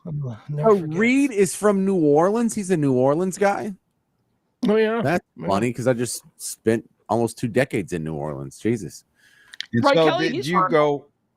Oh, hold on, Kelly. He's from New Orleans, right? Or am I imagining that? I think so. But well, he jumps around. Right. But I think Florida like his home is New Orleans. I think he's a Louisiana guy. Mm-hmm. Ed would know. I don't know. Ed, text me. Ed would know. All right, so tell me this. So how long from getting fired to starting at 105.3? Like what was the time delay? 6 months, probably. Those are Yeah, things that need boy. to be settled. When was the last time we had to think about that? Yeah, how much time was it? I just remember we started in what I think was like December or November of 2000, and that was on overnights, and that was when we were doing the show from Kelly's basement, and we were on. Okay, so how long? Yeah, I'd say probably the summer. I think over the summer is when we got fired. I think Reed arrived in Dallas that fall. Yeah. Okay, so probably about 6 months. It was probably summer till November. Now, when did 105.3 flip from country to talk? Before y'all got there, right? Or were y'all part of that flip? Oh yeah, no. A couple years Kelly? before. Yeah, a couple years before. Because I was under the impression it flipped in like 2000, but now that's pushing my timetable back. No, I think you're right, James. It had been King Country, like within the year of they had only, because Ron and Don were only given one contract. And so I thought that was like that 1 year. So it was 1 year. It had been around at that point, I guess it was the Talk That Rocks Texas, had been around for about a year before we showed up. Although we were on overnights. So we were on the station dating all the way back to November. And that was right around the time that it kicked off. We were on. Started middays in October of 2001. Yeah, right. It was right after September 11th, because that sort of, I remember, got in the way of our travel plans and all that. Okay, so when y'all first started in, you said 2000, what was the lineup? Was it Howard Stern in the morning? Yeah. Okay. Yeah. Ron and Don midday. Yeah. When we started on overnights, yeah, it was Howard Stern in the morning, Ron and Don middays. And then Russ was afternoons, yeah. And then was it Ed Till? Be nice to him. We had to remember we were trying to be nice, and he came with cocktails with us one time, and then that's when people was going, why don't our shows get along? I get along with y'all get along with me all, y'all, and I think Pugs told her to stop saying that. No, I told a story from my perspective about what he tried to write on my head, and the fight almost started, and it got very weird, and you were sitting on a lap, and but one of the things that I left out of that story, and again, you can just say no comment here right now, but did Russ whip his dick out at you in the bathroom? Well, that's a good question. I don't remember.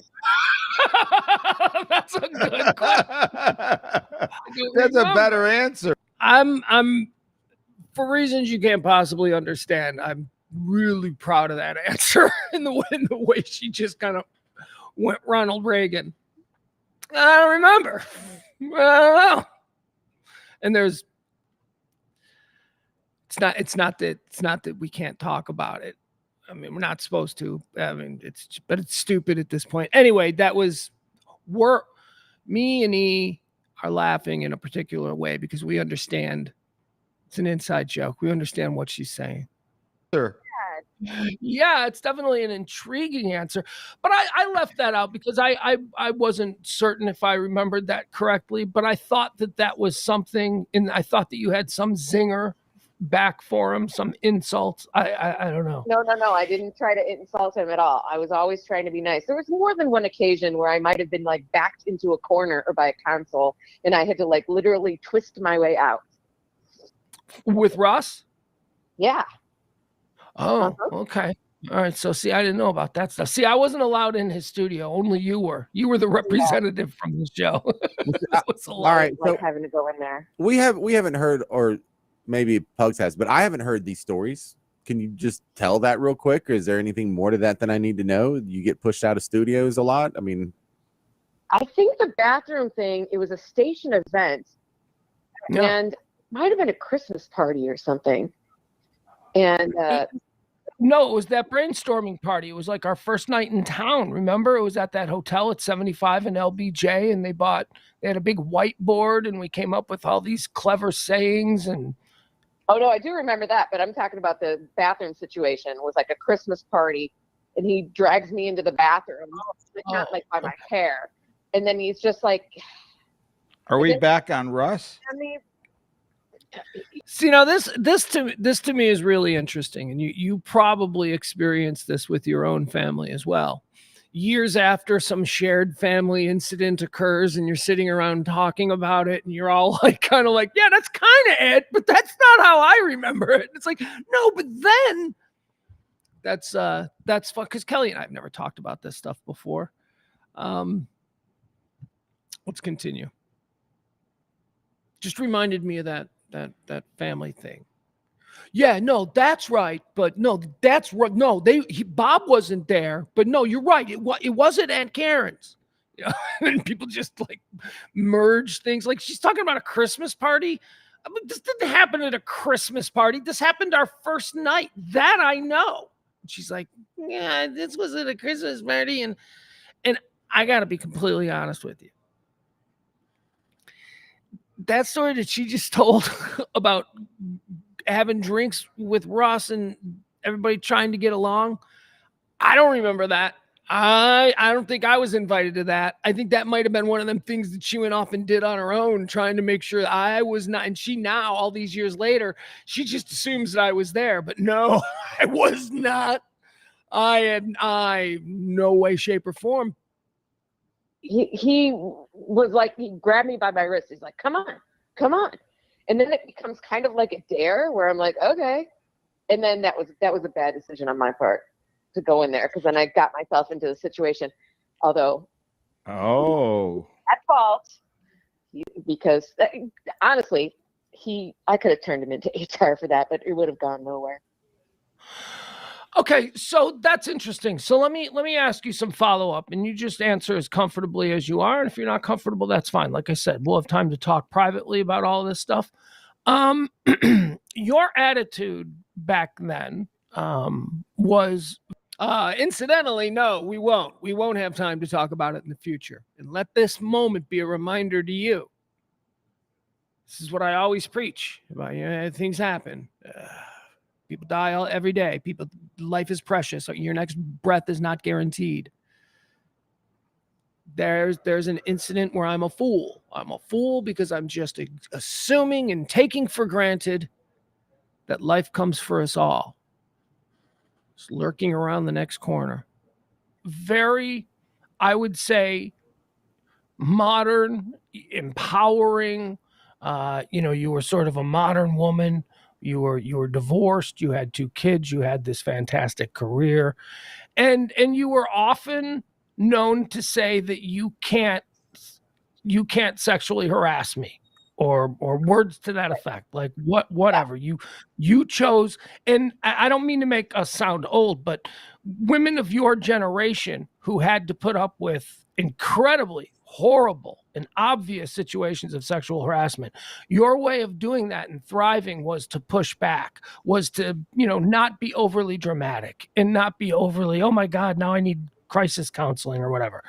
I wonder if you have any regrets now, looking at the way the world has changed and that you have a daughter out there. I mean, do you have any regrets, or are you proud of it? Or, I mean, I'm not saying that you shouldn't be. I'm just wondering, because the attitudes have changed since you were a woman in the workplace.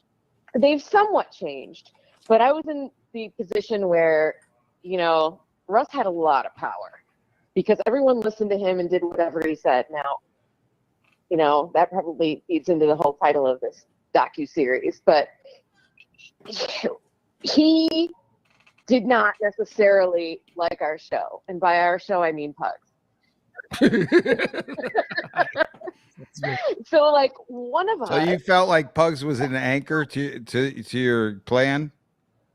The fact that in some way Russ seemed to be attracted to me, I felt like I used my advantage to let him be nice to us on his show, because otherwise people feel like, well, I'm a fan of Russ, so I can't be a fan of Pugs and Kelly because Russ hates Pugs and Kelly.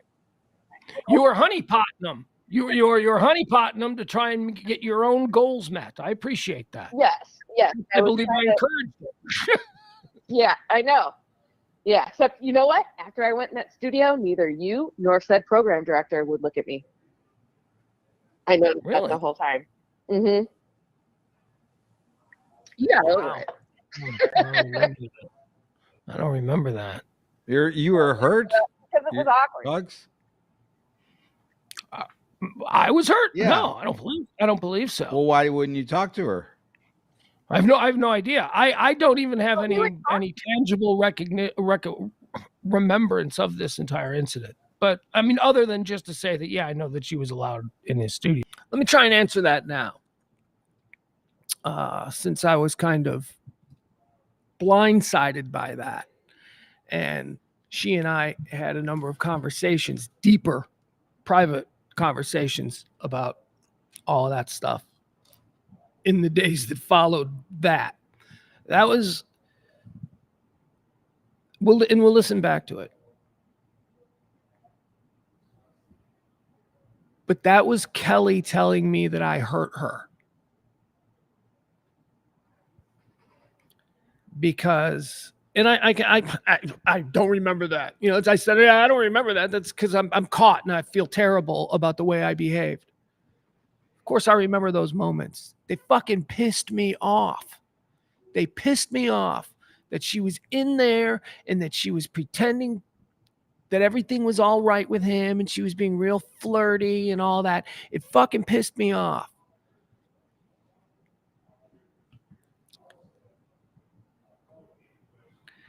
And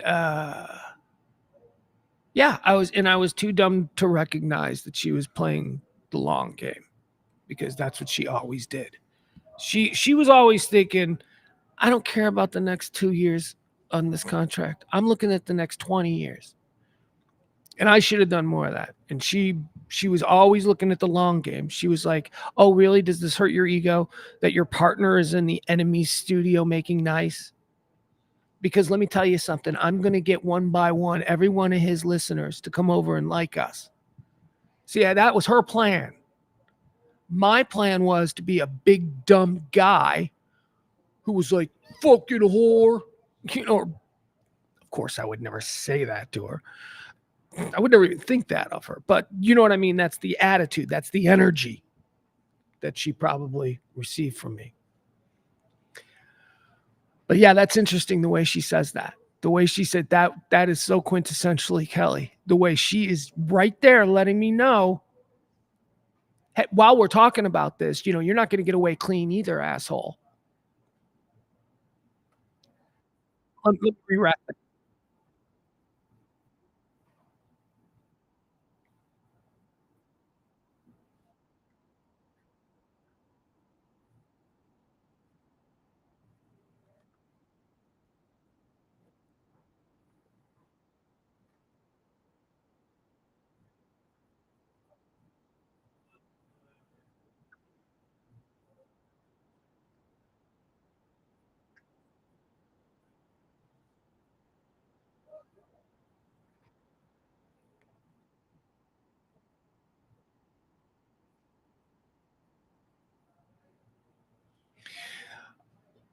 So what I said was, I believe I encouraged it. Trying to get some sort of credit for like being correct in the moment. And she was like, yeah.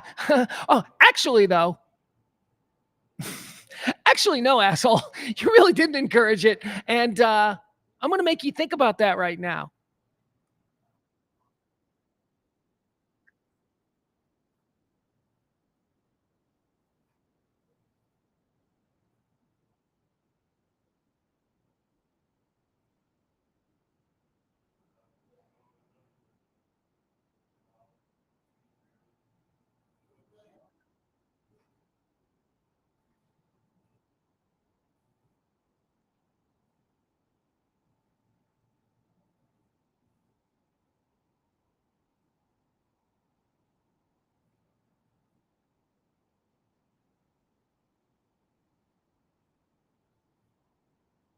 I can't even get it out because I'm lying.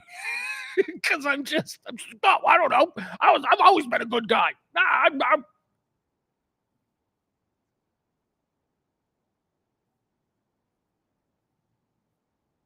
Let's see if I try and change the subject. That'll be a fun listen. All right, let's see if I attempt to change the subject because this is really uncomfortable for me.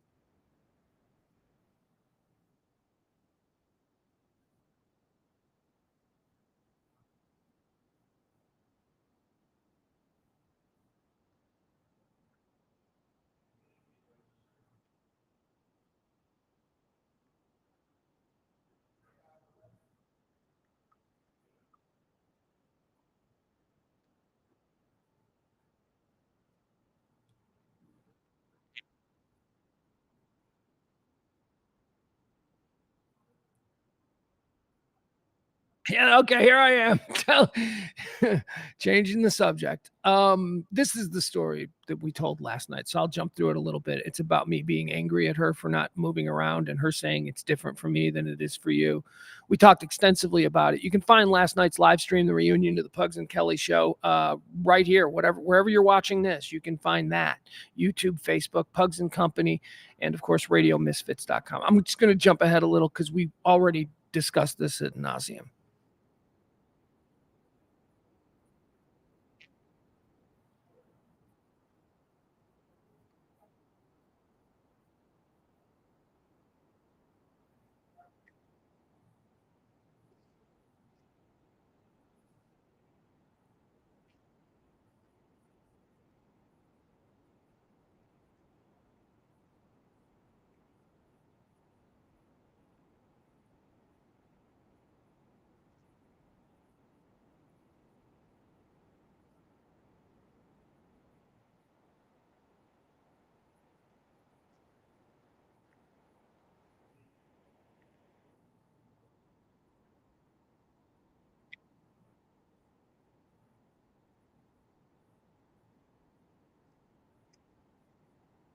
Oh, oh my God! Hold on, I'm sorry. Hold on. I was on the wrong page. And she explained something to me that I had. All right, I'm sorry. I was fast forwarding. I was on the wrong screen. I apologize. All right, here we go. Never considered, and that is the fact that we work at a certain kind of radio station, and she is a woman at that radio station, and because of this, she has to project a certain attitude on the air that could be misconstrued by people out in real life, and because of this, she can't walk through the crowd the way I do and bounce from table to table because every other douchebag is going to grab her ass or try and pull her close or try and hold her there. And then she explained to me how weird guys are, something that I had never really had to consider. That like there might be some guy that she stopped talking to online 3 months ago who suddenly shows up at one of these things. And that the reason that she's holding court isn't because she's some kind of a diva or that she doesn't appreciate what I'm doing. It's because she has to. Because that was an unbelievably frightening existence for a woman, I must imagine. I was a guy with a bunch of these yahoos. I mean, we had, some of our fans were awesome. But let's be honest, that station attracted some scary folk. Do you remember when you had that conversation with me? It really flipped a switch for me. I do. You were mad at me because I scooted away from a guy who was talking to me. And it was by the bathroom. And if you remember, you had to turn down the hallway, was only the bathrooms. And he like comes up to me and he starts doing that thing where he's close talking, maybe because he's drinking. I don't know why. And he backed me literally into a corner. And I just like, I panicked. And I'm like, and he might have been being really friendly. It was just. So I just want to take a moment here for a second. I'm listening to her and we're sharing these stories. You guys, there are so many things that I have done in my life that are just great stories. And they're just great, fun, memorable, unforgettable, being redundant, things. And almost all of them, I only share with her.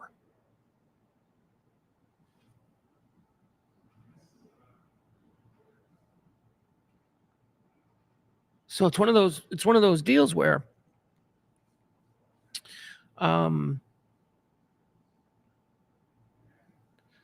it's suddenly just dawning on me that there is so much stuff from my life that I had just assumed, oh man, what was that person's name? Ugh. And I could just call Kelly.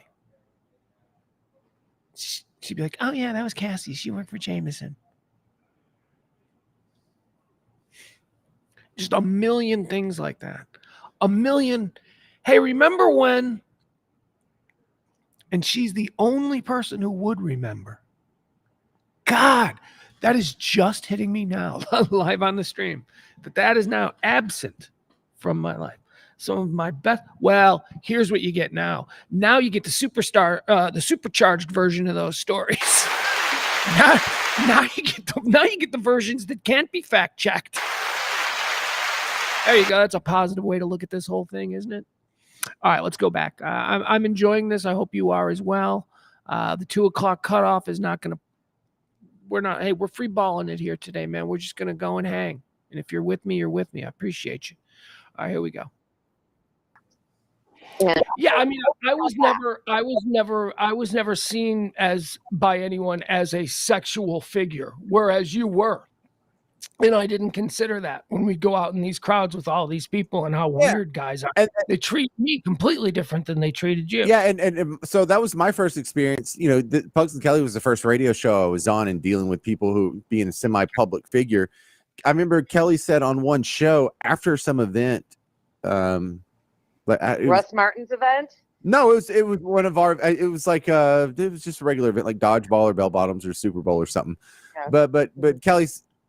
You had to do like a little stop down and you're like, listen, I love you if you listen to the show, but don't just come up and hug me.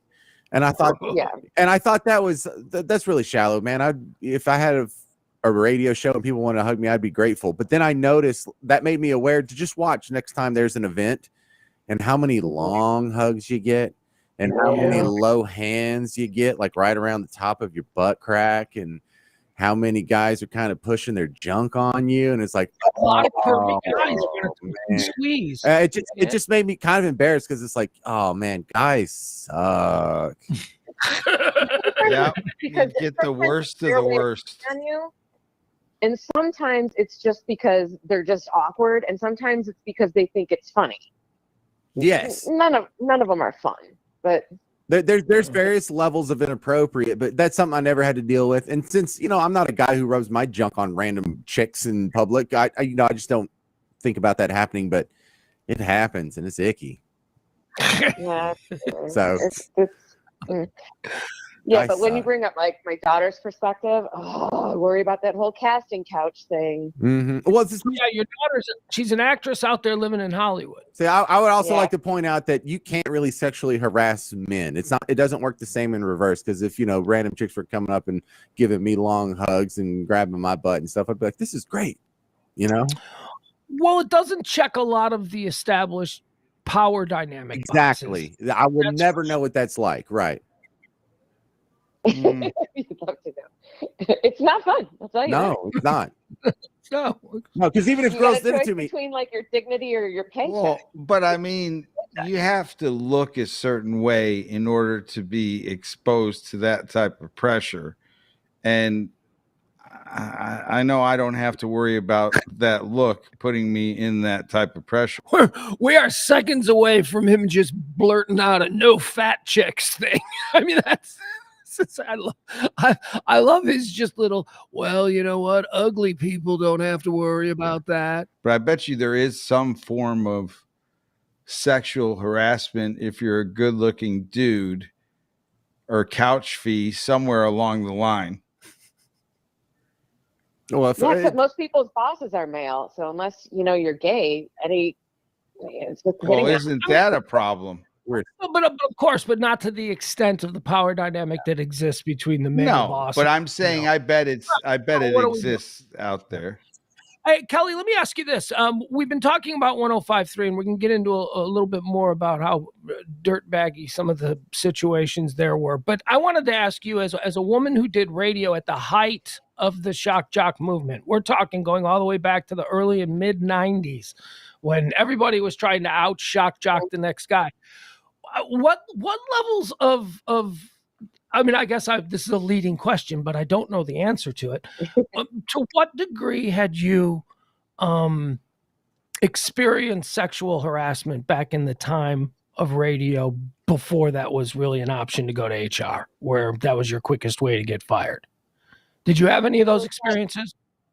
What's his name? Eddie, the fat guy at the Loop. He is in the cast. So, Yeah, Eddie Schwartz, legendary nighttime talker. What you had an incident with him? He would call me and leave messages on my answering machine, because that's what we had back then, essentially saying, well, I don't know if you're going to call me back, but it's probably a bad idea for you to not call me back, and was threatening me. And I actually said something to Larry Wirt, and Larry, who is our GM, said something to Eddie, and essentially was back off. And it stopped? While when Danny was drunk, he would he would try to make passes, but then he would send me flowers. I didn't take that seriously. Yeah, I was going to say, Danny Bonaducci probably tried to have sex with you a lot. I mean, I'm guessing that was like a daily thing for you. What's that? Well, honestly, because I said, what's that? And then she didn't. She said, yeah, a couple times in the limo. I had a conversation about this subject with her not so recently, but it was, I don't know, I feel like it was around Christmas, because she was talking about McKenna in Hollywood and all that. And she talked about McKenna a lot. She talked about Dak and McKenna a lot. I think that's because she knew that was the stuff I was interested in hearing about. So she would give me a lot of that stuff.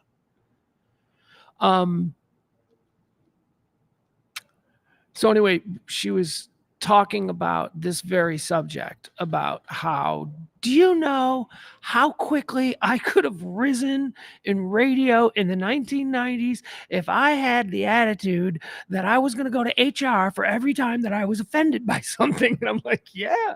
She's like, different times, man, different times.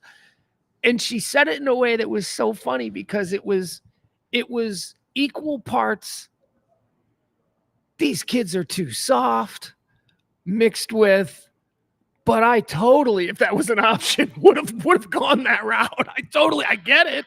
I would. Yeah. Okay. So let's go back to listening to this. Sorry. I hope I'm not ruining your energy. And I remember we had an in-depth discussion about his marriage to Gretchen once, and because he's like, oh no, she would break up with me. We would get divorced if she found out I cheated on her. And I'm like, oh, she's not gonna divorce you for that. And like, she's got to know you seem to be cheating on her all the time. Yeah, I mean, she hasn't divorced you yet. Yeah, we had that rule where like, Kelly has the advisor to Danny.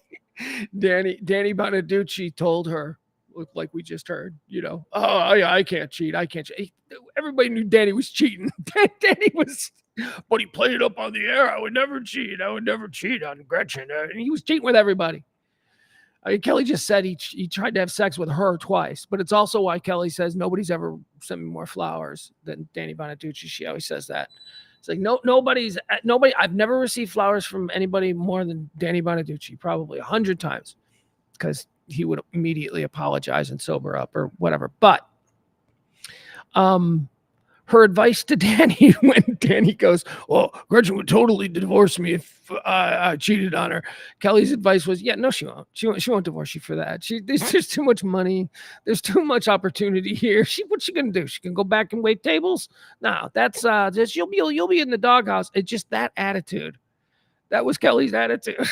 She was like, it's like, "Oh, she's gonna bust your balls. Yeah, it's gonna suck for you. It's gonna be really bad for you, but she ain't gonna divorce you for that. It's just sex." If Danny disappeared, me and Neil were like, the Danny babysitters. And if he disappeared, we Oh, this is terrific. Okay, so this is Kelly's side of the story we heard last night. Neil, who she's name checking here, was her cohort on the Danny Bonaducci show. They were seriously they performed together. Well, I mean not exclusively, but they were at their best. I always thought when it was Kelly and Haji was who Neil was known as. So Neil told the story about having to police Danny, about having their job was to make sure he didn't get arrested, he didn't overdose on drugs, he didn't fight a prostitute in the middle of the street. You know, that was their job. So now we're hearing Kelly's version of it. We heard Neil's yesterday. Now we're hearing look for his marriage. Guessing that. Yeah, I was gonna say Danny Bonaducci probably tried to have sex with you a lot. I mean, I'm guessing that was like a daily thing for you. What's that? Well, honestly, because and I remember we had an in-depth discussion about his marriage to Gretchen once, and because he's like, oh no, she would break up with me. We would get divorced if she found out I cheated on her, and I'm like, oh, she's not gonna divorce me for that. And like, she's got to know you seem to be cheating on her all the time. I mean, she hasn't divorced you yet. Yeah, we had that rule where like if Danny disappeared, me and Neil were like, you know, the Danny babysitters. And if he disappeared, we'd look for him for the first couple of minutes and then we wouldn't look because we didn't want to find him in some kind of position which we knew he could be in. Then yeah, I was with Danny once. I was with Danny once when he ditched you.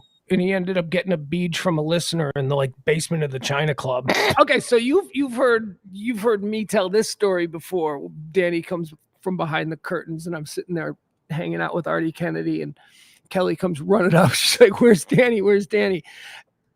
That part might be missing. Like I like Kelly may not remember that she did that, but she just explained that was her job. That her job was to chase him around, but she'd give up after a few minutes and just be like, fuck it. I'm going to go have fun. This is a fun party. I'm not going to have my night ruined because this man baby can't behave, even though that was her job, to make sure the man baby behaved. And I'm telling you, if you folks ever saw Breaking Bonaducci, if you want to know what Kelly had to police, if you want to know why Kelly was such an amazing mother, just go to YouTube and pull up some old clips from Breaking Bonaducci. That was a reality show that was made about him and how he lived his life. He's a truly talented and brilliant man. I mean, we're talking IQ off the charts, smart on every shockingly smart. That like Danny Partridge is, but yeah, she had to police him. Anyway, here's kind of a story that you've heard before, but from a different angle and from Kelly's perspective. Then yeah, I was with Danny once. I was with Danny once when he ditched you, and he ended up getting a bead from a listener in the like basement of the China Club. but your proximity called into late night and was like bragging, saying, "You wouldn't believe what happened with me." Like. It was like he was taunting. Like, yeah. What up, Danny? Well, there was like, okay, I don't want that lost because Kelly's phone connection wasn't great. What she said there was Danny would call in to whoever was on the air at the radio station late night and start taunting Kelly about because she knew Kelly was looking for him or that he had ditched Kelly, and he would go on the air.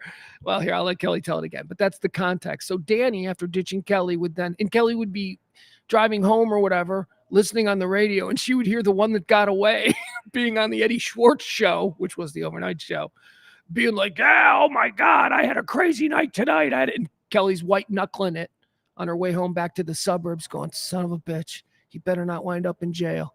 Like this brag. Danny once when he ditched you. Then yeah, I was with Danny once. I was with Danny once when he ditched you, and he ended up getting a bead from a listener in the like basement of the China Club. but your proximity called into late night and was like bragging, saying, "You wouldn't believe what happened with me." Like it was like he was taunting. Like, yeah. What up, Danny? Well, there was like this private party going on in the basement of the China Club, and Danny Bonaducci comes walking down, and I was standing with I think it was Artie Kennedy, who was another producer at the station, and Danny comes walking down with some girl, and they're holding hands, and he stops and he says to me and Artie, "Have you guys seen Kelly?" And Artie said, "Yeah, she's upstairs dancing," which now I know is probably not true because you don't dance. So Danny went behind a curtain with this listener, and we assumed the rest. But he was very concerned about your proximity and losing you for a few minutes so that he could, Was that the appearance that we had when Tanya Harding and Nancy Kerrigan were doing their ice skating off? No. This was an Ed Zeppelin show at China Club. Oh, okay. Yeah, Danny was there. This is the same show that I think Danny was racing his Viper up and down the street against Kevin Trudeau. You guys remember Kevin Trudeau, the Mega Memory guy? Oh yeah, that guy. Yeah, I remember him. Mega Memory does not sound very cool.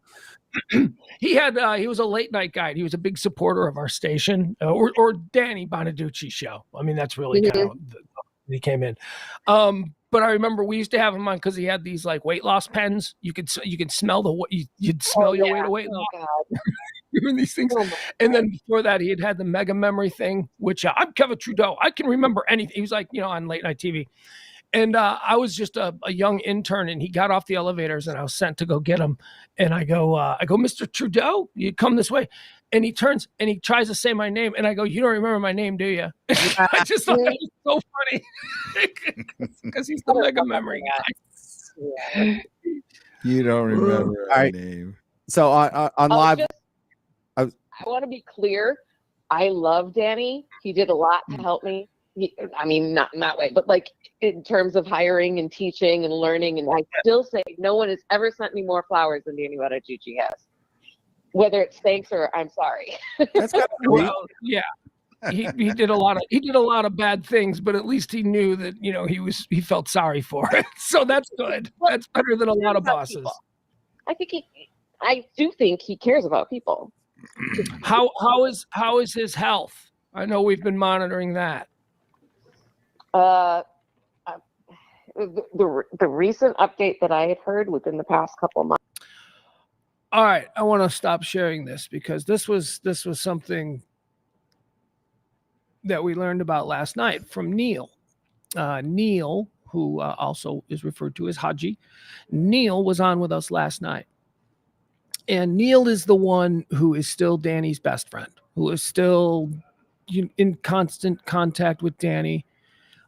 Kelly went off to Dallas with me, and got a whole different life and all that stuff. Still loves Danny. Danny still loves her. All that stuff. Neil told the story that I guess was going on around this time, because you hear how she says it. I guess he's getting better. We heard the story last night about how he got better. Neil told the story last night about how when Neil called Kelly, when Danny was really sick, and said, "Hey, look, you just need to know that Danny's really sick and he needs this special treatment and he's on a list and blah, blah, blah, and whatever. And Kelly said, "Is this in Seattle?" And Neil said, "Yeah, that's where Danny is. Yeah. Trying to get in to see this doctor, this specific doctor, and he can't get in to see this specific doctor." And Kelly said, "Well, Neil, my father-in-law is a very big, influential television news anchor in Seattle. Why don't you let me try and get my father-in-law to get Danny into this doctor?" This is the story that Neil told last night. And he did. It worked. Danny got to the doctor that he needed, and Danny got better. And Neil, although, look, a lot of things are involved, Neil pointed out last night that the reason Danny got better was because of Kelly. Because of Kelly using her relationships with people, using her powers of persuasion, whatever it is, was able to do this for Danny Bonaducci. And now I'm going to play it back for you, okay? Listen to how she just brushes it off. She doesn't say, yeah, Pugs, that's interesting because, Jeff's dad is a news guy and Danny needed to get into a doctor. And I was just like, she didn't tell that. She didn't want people to know. So when you see these tributes that we're seeing on Facebook and all this stuff, don't roll your eyes. I know we have a tendency to. Oh, whenever somebody dies, oh, they were a saint. Oh, they were just perfect. They would do this. They did so many nice things. Roll your eyes, roll your eyes. Don't do it in this case. Don't do it in this case because I am showing you right now proof based on what we heard from Neil that Kelly got the doctor to see Danny that saved his life. And here's Kelly. She's being asked directly, what's going on with Danny? And she passes it off. Oh, I don't know. I hear he's getting better. She knew exactly what was going on. She just didn't want any credit. All right. So here we go. Let's go back to that. I mean, I hear it in her voice. I hear it in her voice when the way she says, it's whatever. I hear he's getting better. I hear it in her voice. I know what that voice is. That voice is, I didn't do anything. I'm just glad that he's okay. And that was just, it's proof. It's proof of what we say about her.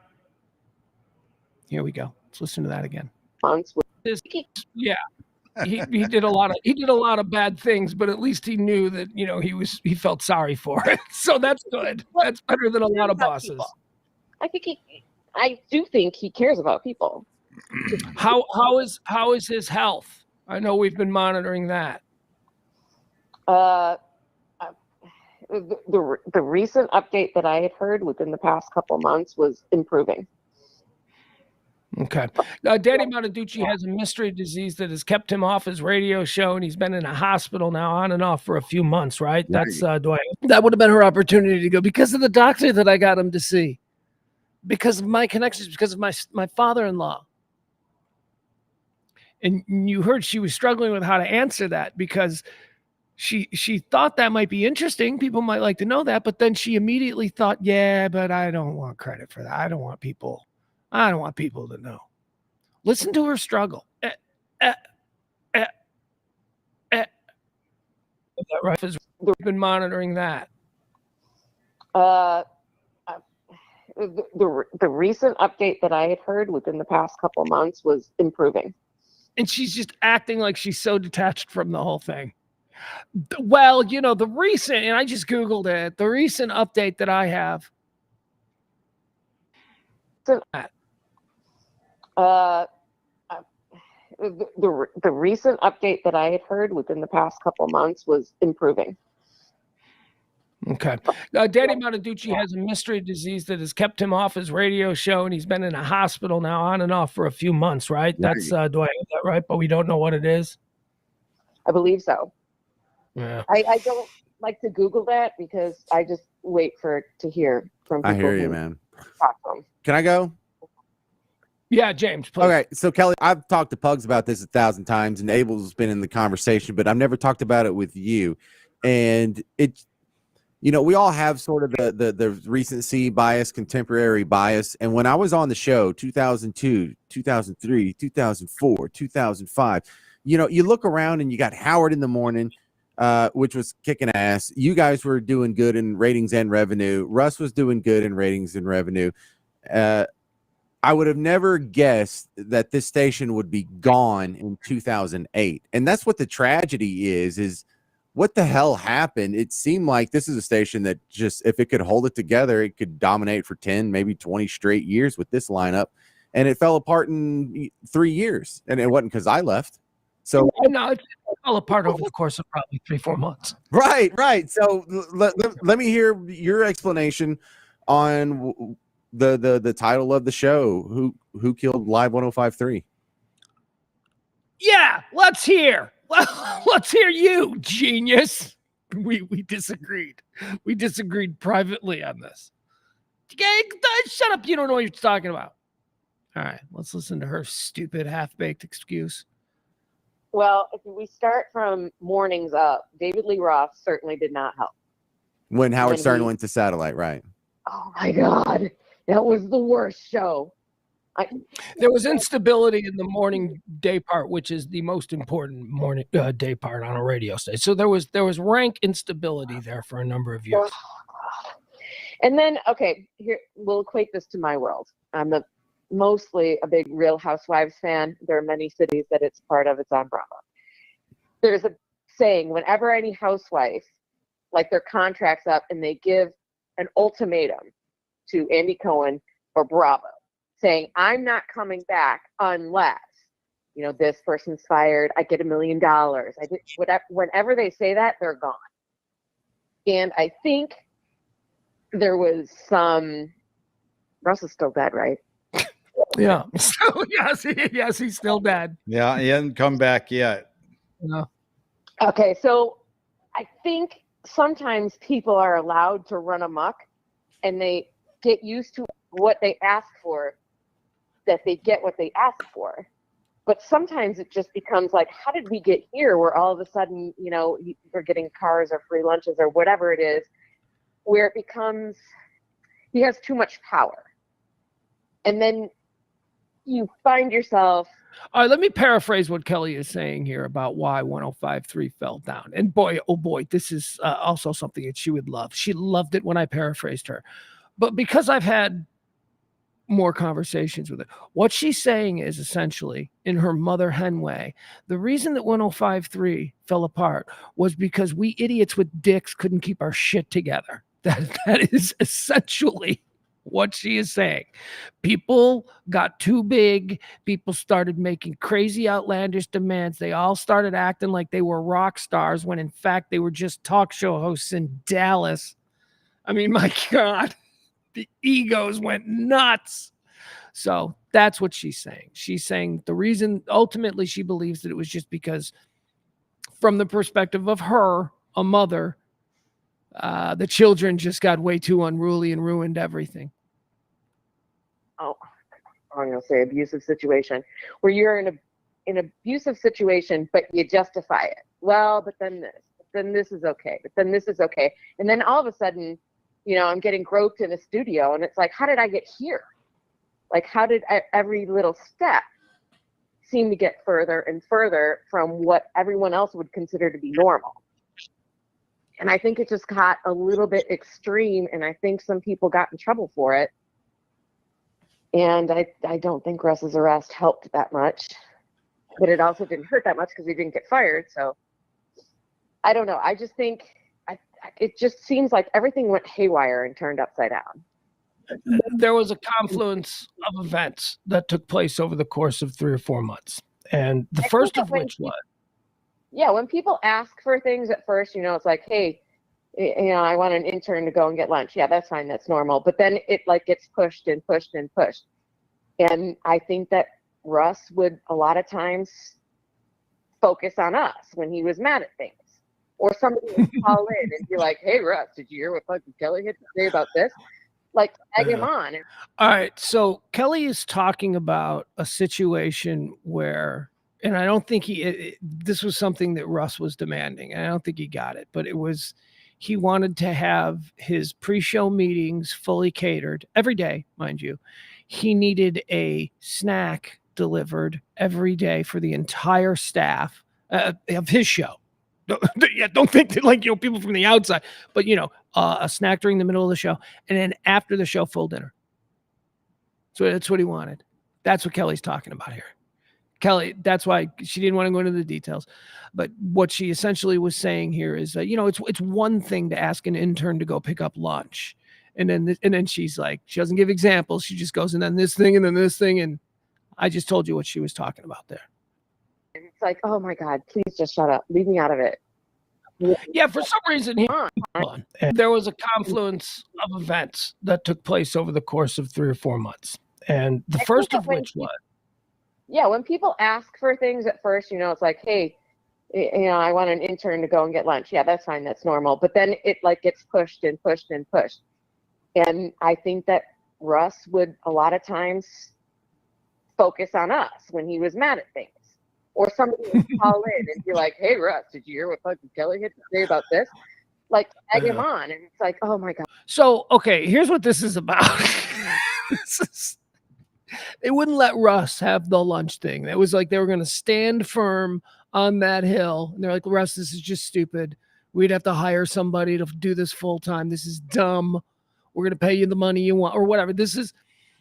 And Russ had it in his head that not Kelly's being kind there, but Russ had it in his head that I told management that is really stupid, that they shouldn't let Russ have lunch. So it was completely nuts. I mean, I don't remember if the program director had told me that was something he was asking for, my natural reaction would have been then what it is now. I'd be like, oh, fuck that guy. That's a normal person reaction. That we're all on the same team here, motherfucker. What is wrong with you? No, you're not getting this. That's my natural reaction to it. And he didn't get it. And I think, as Kelly was saying there, he blamed us so that's why she's telling this story. God, please just shut up. Leave me out of it. Yeah, for some reason he made a choice to divide the station as opposed to being a leader that could, rule a juggernaut. Oh, that was a choice. He could have gone down as well. He could have been the great leader who kept everybody together, but he didn't. He felt threatened by everybody else.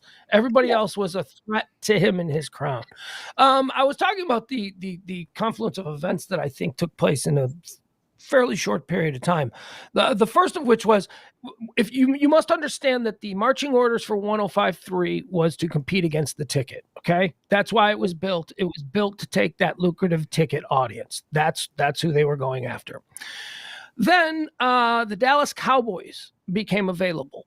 Their flagship rights became available. Jerry Jones did not approve of the Howard Stern station. That was well documented. It was well known. They had gone after the Cowboys before, and they were told completely, without question, that they would never be in the conversation, regardless of the CBS radio network and the power and all that stuff. They'd never be in the conversation as long as we were the Russ Martin station at that point. So Russ Martin or Howard Stern? Well, at this point, Howard was gone. Okay. So, but we were still associated with that style of radio that Jerry Jones didn't want the Cowboy brand to be a part of. Then Kelly and I very quickly and out of nowhere left the station, leaving a major hole in their middays. They had to deal with angry advertisers. They had to deal with, whatever it was, whatever that blowback was. Now all of a sudden they have instability in mornings because they've never really been able to nail that down since Howard left. And that's where they inserted Ben and Skin, right? No, in mornings. Yeah. Yeah, no, Jagger was there, but there were issues going on with that show, and we'll talk about that as well. So there was instability in mornings. Now there's a gaping hole in middays. The Cowboys are still out there dangling all of this guaranteed money just for being a part of the Cowboys network.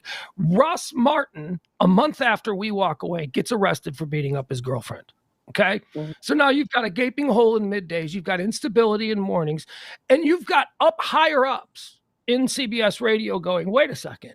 Are you telling me that we can make a play for the Dallas Cowboys if we just wipe out this station? This super troubling station that at this point is not worth all the headaches that they've caused us in the last one. And that's what it was. It was at that point they decided that they were going to become a sports station. They were going to rebrand. They were going to kowtow to Jerry Jones, and they were going to land the Cowboys. And they did.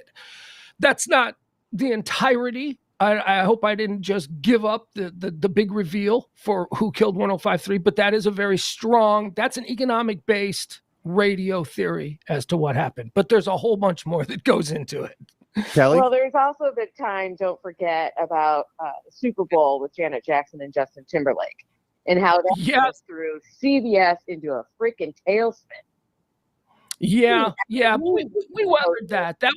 That was a rough couple of days. That Monday and Tuesday, those shows were. But prior to that, Russ got in trouble while you were there, and they weathered that first storm of trouble. Because I remember he had gotten arrested, and he had come in on the weekends. All right, I'm gonna cut. You can find the rest of that on YouTube. It was good to hear Kelly recently. That is recent vintage Kelly. Something I want to do here now is this a short one? Is this a little one? This is another example, I guess, of the old Pugs and Kelly show. Nope, that ain't it, man. Hold on. Hold on. How long is this? And then I want to go through some pictures. We're in no hurry. So as long as this is the famous Bobby Drugs and a Gunman. This needs some setup. Bobby was our producer. Bobby was our board op. Bobby is absolutely inner circle here. Although we've lost track of Bobby. Talked to him. We did talk to him during the recordings for Who Killed Live 105.3. But that was the first time that I had spoken to him in 15, 16 years. He left the show. And then the void of Bobby, which was a great void because Bobby was so awesome. God, he was so funny. Bobby was, how do I explain Bobby to people who didn't know Bobby? Bobby was a gambler. Poker nights, man. Is Bobby showing up today? I don't know. He had a poker game last night. Not kidding. Like he played in these games. Oh, and once he became a part of our show, once Bobby Garza started talking on the air about, yeah, man, I'm just playing some poker. I'm looking for a game. He started playing with like big dudes, like games that he should have never been in. Bobby ended up leaving the show specifically to go and move to Las Vegas and become a dealer, casino dealer. He loved cards. He loved card games. But part of the character that we created, or which was, born out of his actual reality, was that Bobby was a degenerate gambler who might have been better at gambling if he wasn't stoned all the time. Oh, God, he was funny. So Bobby also had a penchant, and we loved this. Bobby loved us, and we loved Bobby. But we don't think that if Bobby didn't work at the station and was assigned to our show, we didn't think Bobby would be a listener. Bobby would probably be listening to, like, I don't know, some metal station that he found somewhere, But he would. I don't think he'd be a listener to Pugs and Kelly. Certainly Howard Stern, because Bobby was a quick wit and he was funny. But he wasn't really he didn't seem to really love our show. He loved us and was a part of our family for all those years. But he wasn't a fan. Bobby's not a fan. So this is just an example of, we would catch Bobby not paying attention at all to the show, just like looking really bored and not paying attention, but then only seizing on like the one word that he heard, the one thing that he heard, and then trying to sum it up. He did it all the time, man. Another great example that I don't have tape of was when we had been covering the story of these two Siamese twins, and they were being separated in Duke, and they were at Duke University, and they were attached at the head, and we had been following it for a couple of days, and then it was reported that they died, and Bobby wasn't paying attention, and Kelly said, "Hey, Bobby, what do you think of that?" And Bobby goes, "Wow, man, never saw it coming." He didn't know what we were talking about, but he tried to play the emotion. And he said, "Wow, man, I never saw that coming." And we're like, "Bobby, we're talking about the Siamese twins." He's like, "Oh, the ones at the head?" Like, yeah. Anyway, here's another example of that. This is another fun one. This is the famous, I believe James or Eric made a song out of this, which called Drugs and a Gunman, serious stuff. This is Bobby. This makes me laugh because I know that all of us in the room at this moment were just loving life and loving each other. Restaurant employee was arrested after a customer received a little something extra with his chicken dinner. The customer received 2 bags of marijuana. He gave the pot back to the employee, got his extra biscuits, and we missed a start? All right, here. A Kentucky Fried Chicken restaurant employee was A Kentucky Fried Chicken restaurant employee was arrested after a customer received a little something extra with his chicken dinner. The customer received 2 bags of marijuana. He gave the pot back to the employee, got his extra biscuits, and called the police. So when the deputies arrested Ayala, they also found more pot on him and a handgun. Dangerous job dealing drugs out of the KFC. Never know when you Yeah, drugs and a gun, man. That's serious stuff, huh? Is that? What's up with Bobby? Bobby hasn't said a word. Oh, I can't tell you how filled with joy that makes me feel. Just hearing that. I mean, because I see him. I'm immediately back there. He just turns it. He sees me staring at him. I'm staring at him. I'm staring daggers at him because he's not paying attention. And then he turns slowly and he looks at me. And I'm like, huh? And then he just grabs the mic and he goes, yeah, drugs and a gun, man. That's serious stuff. Like, I still laugh. All right, I'm sorry. We're gonna play that again, and I'm gonna let play out. It's only a minute, so. He got his extra biscuits and called the police. So when the deputies arrested Ayala, they also found more pot on him and a handgun. Dangerous job dealing drugs out of the KFC. Never know when you Yeah, drugs and a gun, man. That's serious stuff, huh? Is that? What's up with Bobby? Bobby hasn't said a word in 15 minutes, and he just leans in, looks at me with this real earnest look. Yeah, so how about that? Guns and drugs at the KFC. Let's talk about that for a while.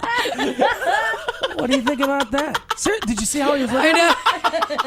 What do you think about that? Some serious business. That's some serious business, man. Pot good. Check it Gun out. bad. They messed up. Yeah, check it out, man. Pots and biscuits, KFC. Man. What do you think about that, Pugs? Shut up, Bobby. Relax, Bobby. Yeah, it's pretty wild. All right, anything else, Seb? Sure. One more? Yes, one more, and then let's get out of here and let's start having some fun. Thanks. All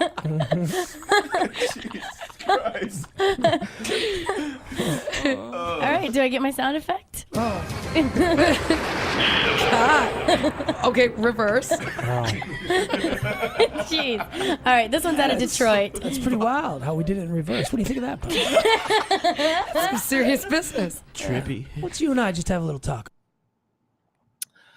All right, here we go.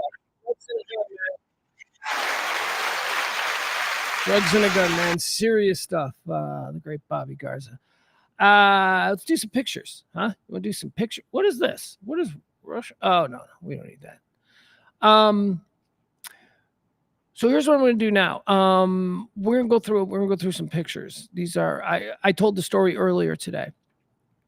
People were sending me pictures and all that kind of stuff, and I was saving them, and I was going to put together a nice little slideshow. And then as I was looking for other things, I found this on YouTube, and I realized that, oh my God, it's got all the pictures, or all the pictures and more that I want to use. So we're just going to watch this. It's a pretty cool. I don't know who put it up. Hold on. I think it's some listener. I think it's got our theme song on it. So who is this? Channel 9. I don't know who Channel 9 is, although I think I'm supposed to, and I feel bad that I don't. I don't know. All right, so let me turn the sound down a little bit. It's a little bit too loud, but I guess it's got our theme song on it, which could be problematic. Yeah. So let's mute it so we don't play the theme song. Okay. So we'll go through these pictures. This is like the worst part of visiting someone after a vacation, right? They're going to make you look at their pictures. Let's just watch some of these. I'll stop them when I feel like there's something that I'd like to mention or give context to.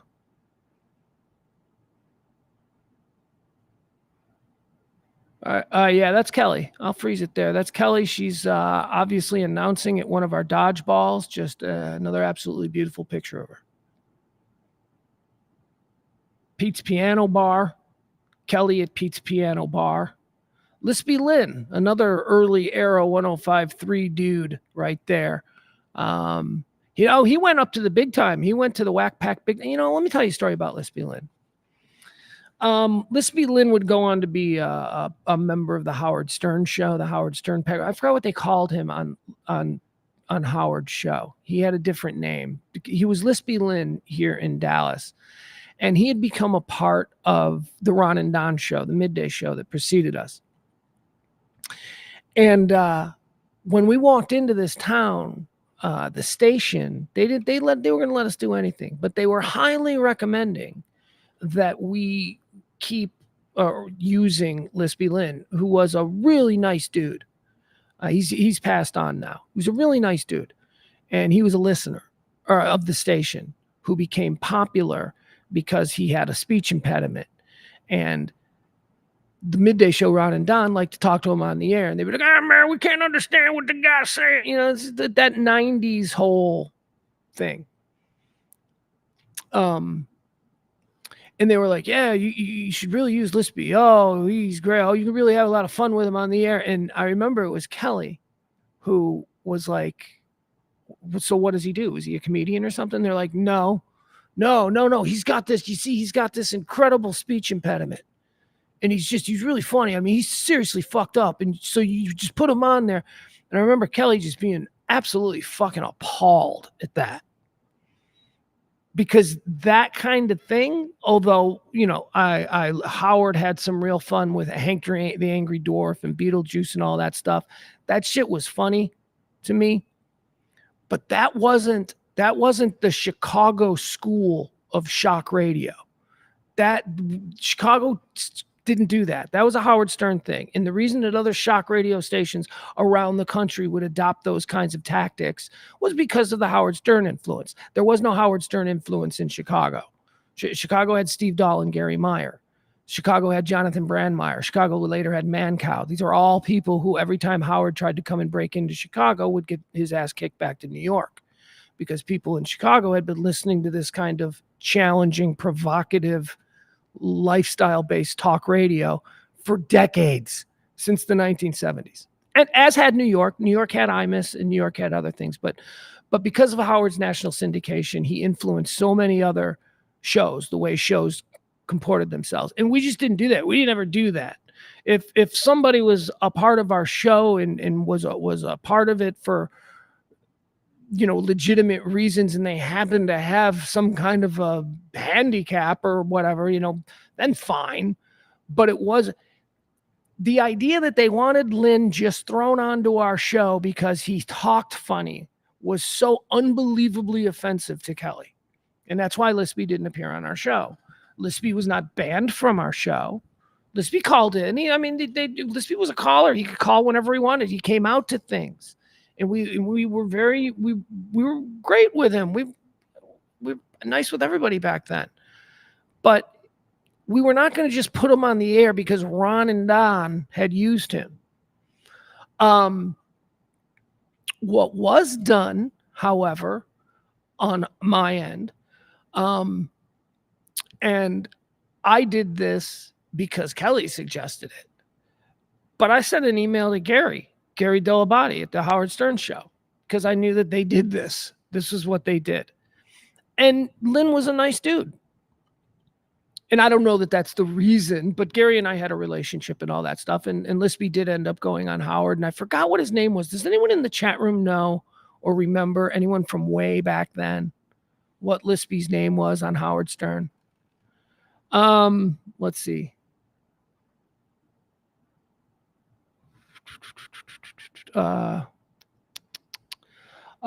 if possible, could you do a quick recap of the current lives of the P&K crew?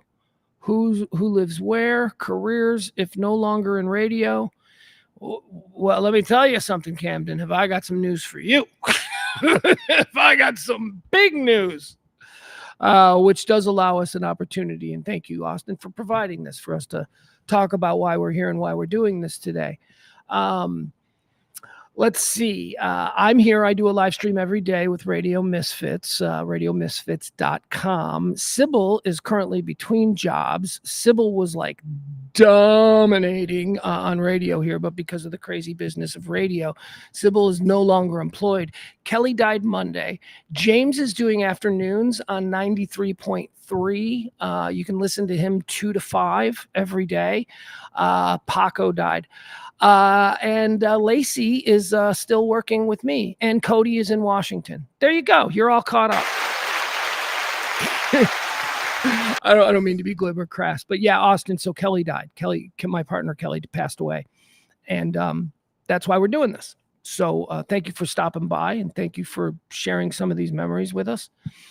Regular programming of this show will return Monday, I'm thinking, where we'll just start doing the current events talk and riffing on subjects and stuff. Okay. So thank you, Austin. Appreciate that. Let's go back to the pictures, okay? So anyway, Lispy, God bless him, he's passed on, and he wasn't our show. You know, and I'll tell you another thing that was different about our show, and it was because of Kelly's influence. Our show was not a tits and ass show, although we talked a lot about tits and ass. But who had bigger support from the strip club and the stripper community than Pugs and Kelly show? They freaking loved us. The strip club, the porn star community, they loved us. And you know why they loved us and why they all did our shows? It's because when they came in and they did our shows, they weren't greeted by two people going, all right, take your tops off. I'm going to throw some baloney at your titties. Right? That's not what we did. We'd have them come in and we'd talk to them about their dad. Hey, you want to call your dad? Is your dad cool with you working every Saturday at the lodge? We treated them like human beings with stories that maybe they were or maybe they weren't willing to tell. And that was all because of Kelly. Because let me tell you, I'd have been just fine. You know, hey, you're going in a different direction with a bunch of hot chicks. But she was a boss. And she controlled that whole tone. And I was like, I ain't going to fuck with mama. Okay, so this is Bobby. This is Jugs of the Gun, man. That's serious stuff. This was a funny segment. This was Bobby. Bobby asked if he could. He asked if he could bring his daughter for Take Your Daughter to Work Day, because apparently all the girls in her class were going to work with their dad, and Bobby had a cool job. And he was like, "Yeah, man, I think it's gonna be cool. I think she's gonna like it. It's cool. I'm gonna bring her by." And we're like, "Yeah, Bobby, you can bring her by." But you ain't going to tell her you're the executive producer of a major market, highly rated show. No, you're not going to tell that what you're done. So we made him tell her daughter. We made him pretend like he dragged a donkey around all day selling snow cones.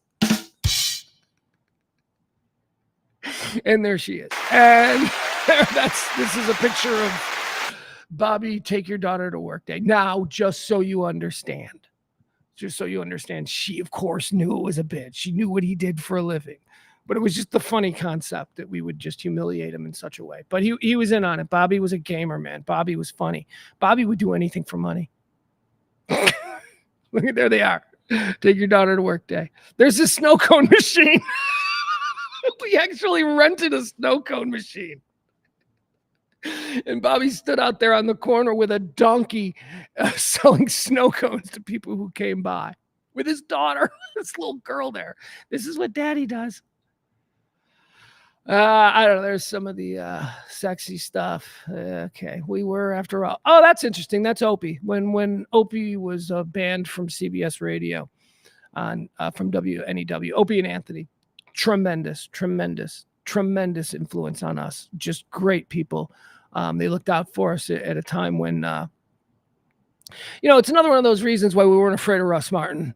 We're like, dude, fucking S&D, bro. We got people in much bigger markets who make way more money for this company than you do, who are going to back us up. And then, of course, that went away when Opie and Anthony got kicked off. And anyway, when they were kicked off, Opie came down here for a while, and he hung out with Kelly and I, and Jim Norton came down, and he hung out in studio with us. We had Jim Norton in studio for an entire show. I guess Jim was at the Improv. And so we had Norton in studio, and Norton brought his butler, I believe. He called him his butler, but he turned out to, what does he do? What's buttling? And he's like, well, really, he just fixes stuff. And he's like, oh, so you're a plumber? And the guy's like, yeah, I'm a plumber. And that became the Greg the Plumber Day, when Greg the Plumber sat in and co-hosted the entire show with me and Kelly and Jim Norton. And Greg the Plumber was, of course, Opie from Opie and Anthony, who were at the time banned from radio and couldn't appear on any CBS station because of what they'd done with their Sex for Sam promotion. But he's doing the show, and he's doing it as Opie, but we're just calling him Greg the Plumber. And it was so fun because the station was freaking out. I mean, we're looking at the window while this is going on, and we can see like management walking past our window and looking in, You know, like, who is that? Is that Opie? Is that Greg Hughes? Greg Hughes is Opie's real name. He was just doing the show, and he was just talking like Opie. So if you were a fan of the show, you're like, that dude sounds like Opie. That dude thinks like Opie. And he seems really close with Jim Norton. Their timing is really good. How close is he, Jim Norton, to his plumber, Greg? It was funny. And that's the reason his face is pixelated. Just because we got in trouble. He got in trouble. Callers we got sloppy. We allowed callers to start going, that guy sounds like Opie. Opie, is that you? And it started to become very clear that it was in fact Opie. And then we saw Reed, our general manager. I think it was Reed. You know what? I don't even know if it was Reed at this point. And it might be just, squiggled up in my head, because in that moment, that would not have been Reed, my best friend. That would have been a general manager who was about to kick my ass. So that's why I don't remember if it was Reed or not. But yeah, I remember looking at that, and he did this. Well, you can't see, but he pointed at me and said, "Come here." I'm like, oh man. So we're in a break, and I go out there, and I was told that whoever, because they were all playing the plausible deniability game, all the local Dallas management did not want to have to tell New York management that they put a guy on their air who was basically making fun of them, because that's the other thing. Greg hated CBS radio. Greg the plumber was like, I can't even believe I'm here. I never listened to this crap. But it was a fun show, and they made Opie exit the premises. So we're still doing a show. Jim Norton's still doing a show with us, but Opie now has to wait off premise, like in the parking lot, outside the parking lot, wherever it was. And he was just sitting there. He was just sitting there on a folding chair. We brought him on a folding chair, and Opie was just sitting on a folding chair for like an hour before our show ended. And that was when he met Russ Martin. And because people at this point, it was all the buzz at the station. It was like, oh my God, he was a huge controversy at the station on that day. People were freaking out. People thought New York was going to fire everybody. And I wasn't. We weren't. We were fine. We knew it was stupid. And anyway, so people are hanging out with Opie, and they're all gathering around him. And Russ Martin walks in to do his show. And Opie said something like, as Russ Martin walked by, he said, so is Russ Martin as big a dick as everybody says? And the people that were gathered around him were horrified. I wasn't one of them. Paco was. Paco was out there. Who else? Maybe James was. I'll have to ask him.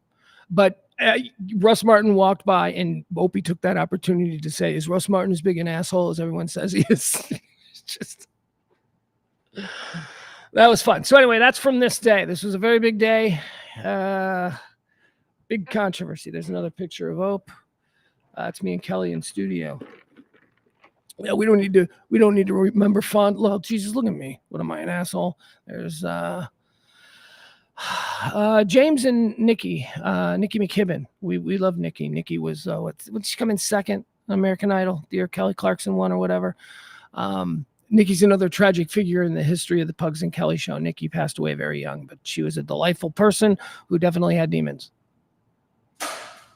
Sybil. There's Sybil. I don't know what Sybil's doing. She was a delight. No, look at that. There's Mystery Girl. There's me and Mystery Girl. Oh, this is fun. This is from one of my birthday parties. That's Bobby. All right. Drugs and a gun, man. Serious stuff. That's Bobby. And, of course, this is Sybil. That's me and my girlfriend at the time. And this is Kelly and Tyson. We talked a lot about Tyson. Tyson played for the Cowboys, and he was very confused by this whole radio world. He was a good man. I don't know who that is. That's some girl. She's probably a porn star or something. Those are the Sybil sisters. That is Sybil, and that is Krista. Krista, who you remember I also dated for a period of time. I love Krista. They were beautiful. I just can't name all you awesome listeners. This is a funny picture. I wanted to stop on this because this is a picture of this is all the people that are on the show and people who everybody knows. This was Adam. He was a buddy of mine back then. Coach B. We got Kelly. We got Smitty. We got Eric. We got me. And in front and center, right in the middle, is my buddy from high school, Kurt. I always laugh when I see this picture. He's flashing gang signs on the very south side of him. Dave Attell. That's a great picture of Kelly. I think she would really love that picture. That's a tremendous picture of Kelly. That's obviously a St. Patrick's Day broadcast. She used to always dress up like a sexy elf. And she would say, I'm not doing it just to be a slut. I'm doing it for the self-esteem, which, was very honest of her. Again, the Sybil sisters are brave fighting women. I don't know who this is. I'm gonna say that was Better Than Ezra. That's Ralph. I don't know who this is. Ralphie May. We just saw Ralphie May is another Pugs and Kelly regular who is dead now. Seriously, we didn't talk about that last night with James and Sybil and Cody, but holy fuck, it was a joke. Remember, it was a joke when we were on the air. We called it the curse of Pugs and Kelly because everybody that we became close to died. First and foremost, Freddie Soto, the comedian. He starts hanging out with us. He becomes a regular on our show and one of our dearest friends in the early days of our show. He breaks huge, Spanglish. All of a sudden he's a movie star and Freddie is taking off and Freddie dies. Like right then, Freddie dies. He was amazing. And then just Ralphie May is dead. Sean Rouse is dead. Paco is dead. Bruce is dead. Hey, the curse of Pugs and Kelly. It's real. Dukes, dodgeball. Man, we could draw a crowd, man. Look at that. Iceland. This is in Iceland where we did the shows with Viking hats on. We didn't take our Viking hats off. We wanted to make sure that everyone in Iceland knew that we were tourists. Oh no, this is when we came back home and we didn't take our. Oh, that was my birthday present. That was Rachel. Rachel was at the time my proclaimed favorite dancer at the Lodge. The Lodge was a gentleman's club here in town. Huge sponsors, great friends. To this day, the most wonderful family runs the Lodge. They are just a baller family in this town. I love Joanne. Anyway, my gift was my crush, my exotic dancer crush was delivered to the show and sat there. And how like singer. Okay, so the premise was, how like singers like sit a girl down and sing to her. It was like, this is what we're gonna do. We're gonna put her. She's gonna sit right next to you the whole show. So your entire birthday show, you're gonna have a girl that we know you're crushing on sitting right next to you. That's how we used to fuck with each other. This is one of our promo pictures. I love this picture. This is all of us wearing stupid hats from our office. Our office was so dumb. Our office had everything stupid. Everything stupid. We had a cat bot, which was half cat, half robot. It's hard to explain. We used to hang garlic cloves off of outside our door. Cloves of garlic. We'd hang it there, and that was to ward off. That was to ward off salespeople because we didn't want salespeople bothering us in our office when we were conspiring. And by conspiring, I mean doing stuff like this. And I can tell you exactly what this was. This was probably after the show. And Sybil said, let's all put hats on and take a picture. And that's what we did. Okay, so this I'll go back a little. This is one of those things that we used to do. We used to do pageants. Hold on. Let me go back to that. There we go. Okay. Freeze it when I can. So we used to do, we had to sell big events to bars quarterly for our beer companies. For beer companies wanted big events to put money behind. So we had to come up with them. So Kelly and I came up with a string of pageants. We were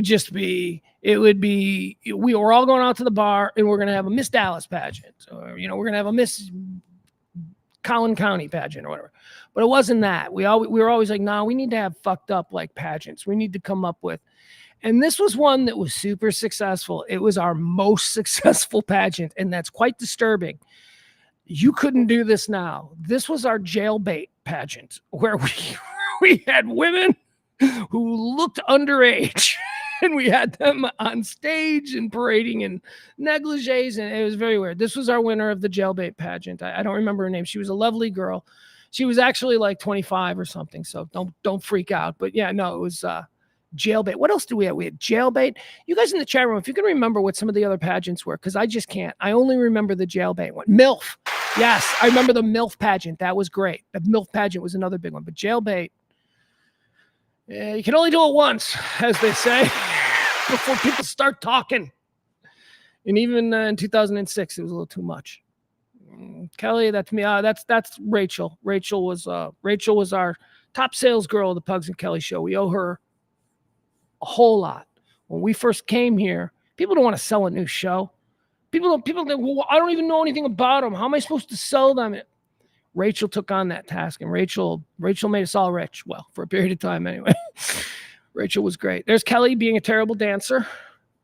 This is a memorable situation. This is a big moment in the Pugs and Kelly show. This was when Craig Gass, we first met Craig Gass, who would become a lifelong friend of the show. And he and Kelly became really close friends, text buddies and all that stuff. They're closer than me and Craig are. Although I guess me and Craig probably ran around together a little more than he and Kelly. This was the day that we had Craig Gass in studio and Mark Cuban, who would also become a longtime friend of the show and would famously do interviews with us while fixing Kelly's computer problems. Kelly always had computer problems, and she always had something that needed to be fixed. So whenever Mark Cuban would come in, she would tell him what's wrong with her computer, and then he would work on her computer while we interviewed him, like he would fix it for her, because he knows that stuff. So this was the first time we met Craig, and I think we'd met Mark before, but Mark was coming in and Craig was in, and this was the game. This was where Mark really loved Craig, but Craig made Mark Cuban laugh so much. And as Mark was leaving, Mark looks at me and he goes, "Hey, Pugs, you guys want to come to the game tonight?" There was a Mavericks game that night at home. He goes, "You guys want to come to the game tonight?" And I'm like, "Yeah, Mark, I'll go to the Mavericks game with you." And then he looks at Craig. He's like, "How about you?" And Craig's like, "Yeah." And Kelly, of course, Kelly's like, "Nah, I got kids. I got to make dinner. You guys have fun." So Mark Cuban gave us his tickets to the Mavericks game that day. Now you see Mark Cuban at all the Mavericks games, and he's usually under the basket in one of those aren't his seats. Okay. He's got actual floor seats, but he doesn't sit in his seats. He gives his seats. And on that day, he gave his seats to me and Craig. And this is where I always tell the story. This is my favorite memory with Craig Gass. We're sitting there, the game ends, and it was an overtime or a last minute loss for the Mavericks. And Mark was pissed, and the game ends, and we're sitting on the floor, and Mark Cuban comes walking towards us from across the basketball court, and he's walking towards us, and he's pissed. You can tell he's pissed. This team just lost. And he comes over and he goes, "You guys have fun?" And we're like, yeah, tough one. And he goes, yeah. And then we were also sitting with his now wife, Tiffany, who at the time I think was his girlfriend. And Tiffany goes, "Hey, Mark." And she starts talking to him about something. And Mark turns, puts his hand in the air and goes, "Tiff, call me on the jet." And he just leaves like he was just going to get on a jet. And me and Craig turned to each other and went, "Oh, that is the most baller thing. That is like, baby, I love you." But and it wasn't cold. It wasn't like Dickie. It was just, come on, baby. I don't have time for, just call me on the jet. You know our relationship. But it was really cool. So that was this day. That was later this night. There's Mark. So there's Mark and Craig talking. And there's me smiling because I know I'm going to a Mavericks game. I think that was my first Mavericks game. Yeah, ruined my Mark and Kelly. He liked Kelly more than me. I mean, I don't know that he disliked me, but I know that Mark liked Kelly. It's Sybil and Bruce. Is that Bruce? I don't know if that's Bruce. Looks like it could be. All right, now we talked about this last night. Let me make sure that we're on here. This is the famous Battle of the Exes game that we played on the air, where Kelly's ex-husband, who is Shemp right here, and Kelly's new boyfriend, and Kelly and Kelly's ex-husband's new girlfriend had to compete to learn who knew more about who, or whatever it was. I don't remember how the bit played out. I don't remember the rules, but it doesn't matter. Because what I remember was it was the cringiest damn thing I'd ever heard on the radio. And I couldn't believe that Kelly was putting herself out there like this. that Kelly was like talking about these, because they weren't questions like, tell your ex-husband, what's your favorite color? No, they were they were like deep. What is the deepest emotional scar that Kelly has? Shemp, go. It was crazy. It was cringy. It was great. And that's what she loved doing. I don't know what this must be training camp in 2003. I don't know what that is. That's a terrible color on me. That's a dude dressed like something. I like this picture. I'm gonna try and capture this picture for some reason. This is me and this is me and the girl that I used to date for a significant period of time. All my girlfriends had nicknames until they became my wife, which only applied to one. That would be Trixie, who turned into Jess. But this was Lady Friend. I don't know if you remember Lady Friend. I had Mystery Girl, I had Supergirl, I had Lady Friend, I had Rodeo Queen. You know, all these names that I applied. This was Lady Friend, and I love this picture. I love this picture because I am instantly, when I look at this picture, I'm instantly transported back to this moment. And I just remember, I just look at the look on my face. That's quite possibly the happiest, most content I have ever been in my life. And I love the way I'm looking at her. I love, I loved her. I mean, she was a serious relationship in my life. I just know how happy I am here. And I'm looking at her smile, and I know her too. And I'm like, she's very happy too. This is two really happy people. I just love that picture. I love it. That's Cody. I don't love that picture so much. There's Kelly drinking. All right. This is Dead Man's Club. This is one of my closest and best and most trusted friends and deepest, darkest allies. This is Bruce Kahn. He meant so much to Kelly and me. That's why people have been posting stuff like, oh, she was being Bruce and Paco were waiting for her. And this is Sean Rouse. Sean Rouse was an incredibly talented young comedian who had, you can see by his hands, he had a terrible, terrible disease that crippled him and gave him constant pain. And for some reason, he was the funniest fucking comedian. We loved Sean Rouse. Sean Rouse is gone too. But more on Bruce, because Bruce was certainly more important to us. Here's who Bruce was. We called Bruce Bruce X. Bruce X was a guy who was heavily invested in the adult film industry. He wasn't a porn star or a porn producer or whatever. He was exactly what I just said, heavily invested. He just he owned legendary clubs here in Dallas, bars, restaurants, clubs, famous clubs. What was the real famous one where they handed out the ecstasy? He was the manager of that and one of the owners, but not the primary owner. But anyway, he would go on to be very big in the club scene and restaurant scene in Dallas in the 1990s. And I don't know, I guess somebody he knew from one of the clubs was a porn guy, and he invested with him, and it grew into one of the biggest porn companies in the world. So Bruce wasn't a porn guy, although he did own a bunch of like dirty bookstores. That's why we called him. What didn't we first call him Amazing Bruce? I think we first called him Amazing Bruce because he owned the Amazing Superstore, and that's what we wanted to promote for him, which was like, this trucker porno emporium kind of thing. But he was more than that. Like, he owned all kinds of things. It's just that he had money tied up in the adult business. Anyway, Bruce was also a man who you didn't trifle with because of his life in a couple of industries, the club business, the music business. He worked with bands and music and licensing and all that stuff, and the adult film business. Bruce Kahn was one of them. Don't fuck with Jews. And Bruce knew everybody. Bruce had everything handled. The slightest hiccup, and I can say this for Kelly, but it also applies to me. The slightest perceived hiccup in any of our lives back in those days, if we said something on the air, something that was a bit troubling, there would be a phone call from Bruce X. What's going on? What's wrong? What do you need me to do? What can I do?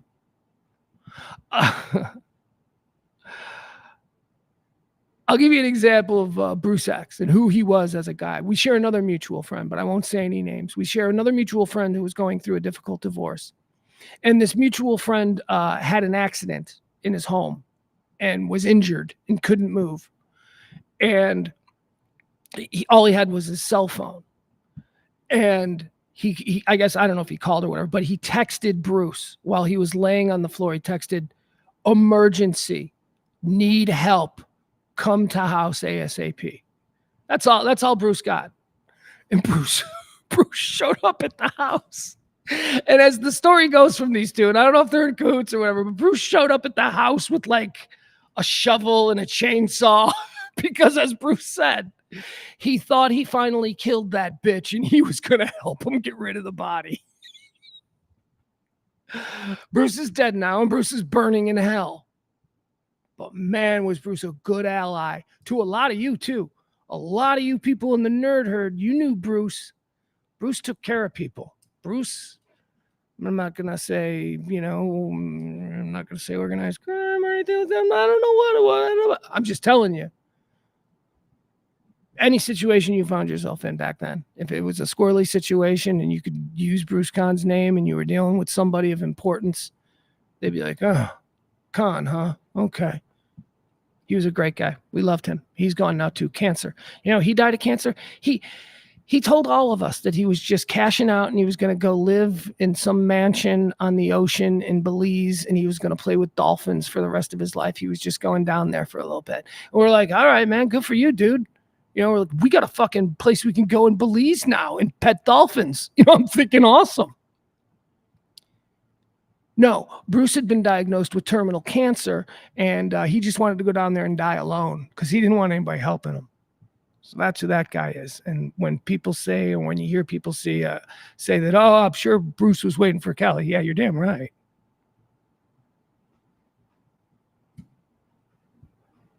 Dodgeball pictures. These are Sybil signing autographs.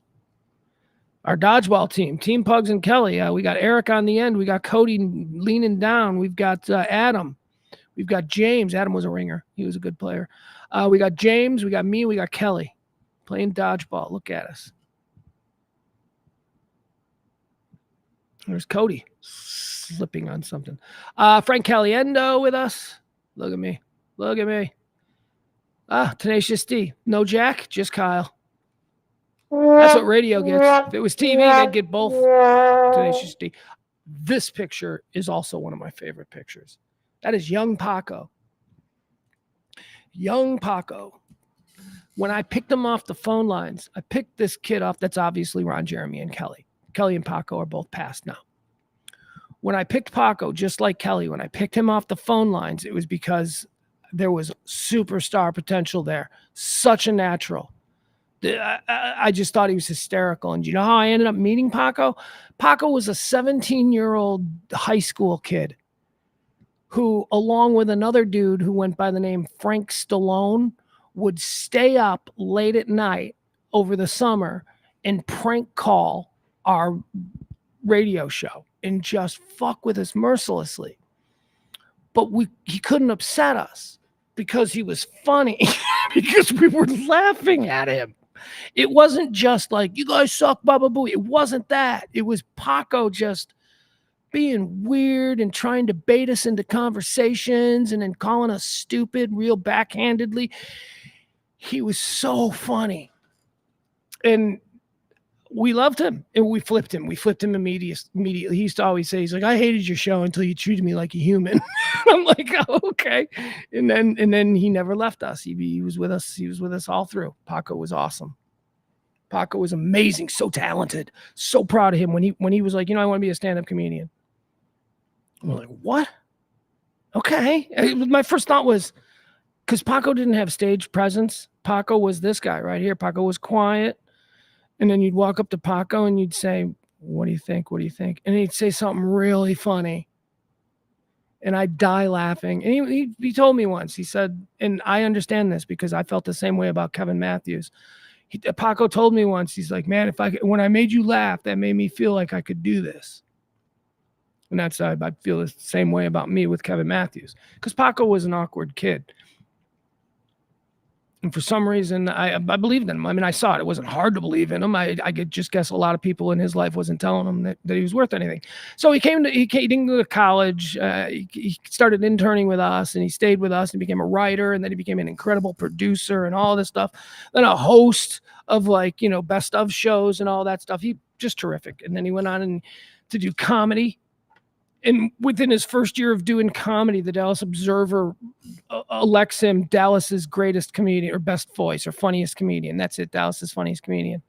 And he couldn't believe it. He was like, what the fuck, was it a down year? And we're like, no, this is still the same town that has your Justin Fosters and your Paul Varghezes and your I don't want to leave anybody out. So again, I'll stop there. Your Dean Lewis's, this is a pro comedy town. There's stand-ups here that live here that use Dallas as a base to travel all over the country because Dallas is central. And DFW is an incredible airport for wherever in this country you need to fly to. So this is a thriving, and was back then, comedy scene. And then he wins it the next year. It's like 2 years in a row. You're like a 2-time winner. And he's like, oh, I guess. And then Paco, of course, had his career completely upended, and he was diagnosed with cancer, and then he died. He died very slowly and very humorously because I talked to him every day on Twitter DMs. Every day. And he was so funny. Right up to the end, he was so funny. He was so dark. He was so awful. He told me the funniest joke. He was a dying man. He told me the funniest joke, and it was so quick, and it was so in Paco style. But I'll never tell that joke except over drinks, and only with the right people, because it is a terrible, terrible joke. It's like he knew he was going to hell, and he wasn't trying to make anything nice at the end. And it was a political joke, and it was ugly, but it was so funny. It was so Paco. Someday Bobby and Barron asked me what the Paco joke is, and I'll tell you what it is. Okay, so I want to point out this picture here. This is why I stopped here. That's Paco in the middle making that face to the camera. Paco was a genius. Paco really was a genius, like IQ, insane. It didn't come from I'm not troubled well, look, man, I can't sugarcoat it. He had some crazy stuff in his childhood, and he probably didn't get to maximize what God gave him as far as intelligence and wit and speed and all of that stuff. Incredible brain. But he had this like innate awareness, like right now in this picture. You think that's just how Paco looks? No. Paco knows there's a camera. Paco knows he's standing next to Ron Jeremy, who creeped him the fuck out. Even back then, before we knew that Ron Jeremy was the serial rapist. Here's an example of Paco, one, being a true artist and spotting where the camera is and knowing his place in the camera, and then owning the shot with the picture behind Ron Jeremy going, really? What the fuck we doing talking to this guy? That's what this picture is. What the fuck are we doing here? Oh, the great. Do you remember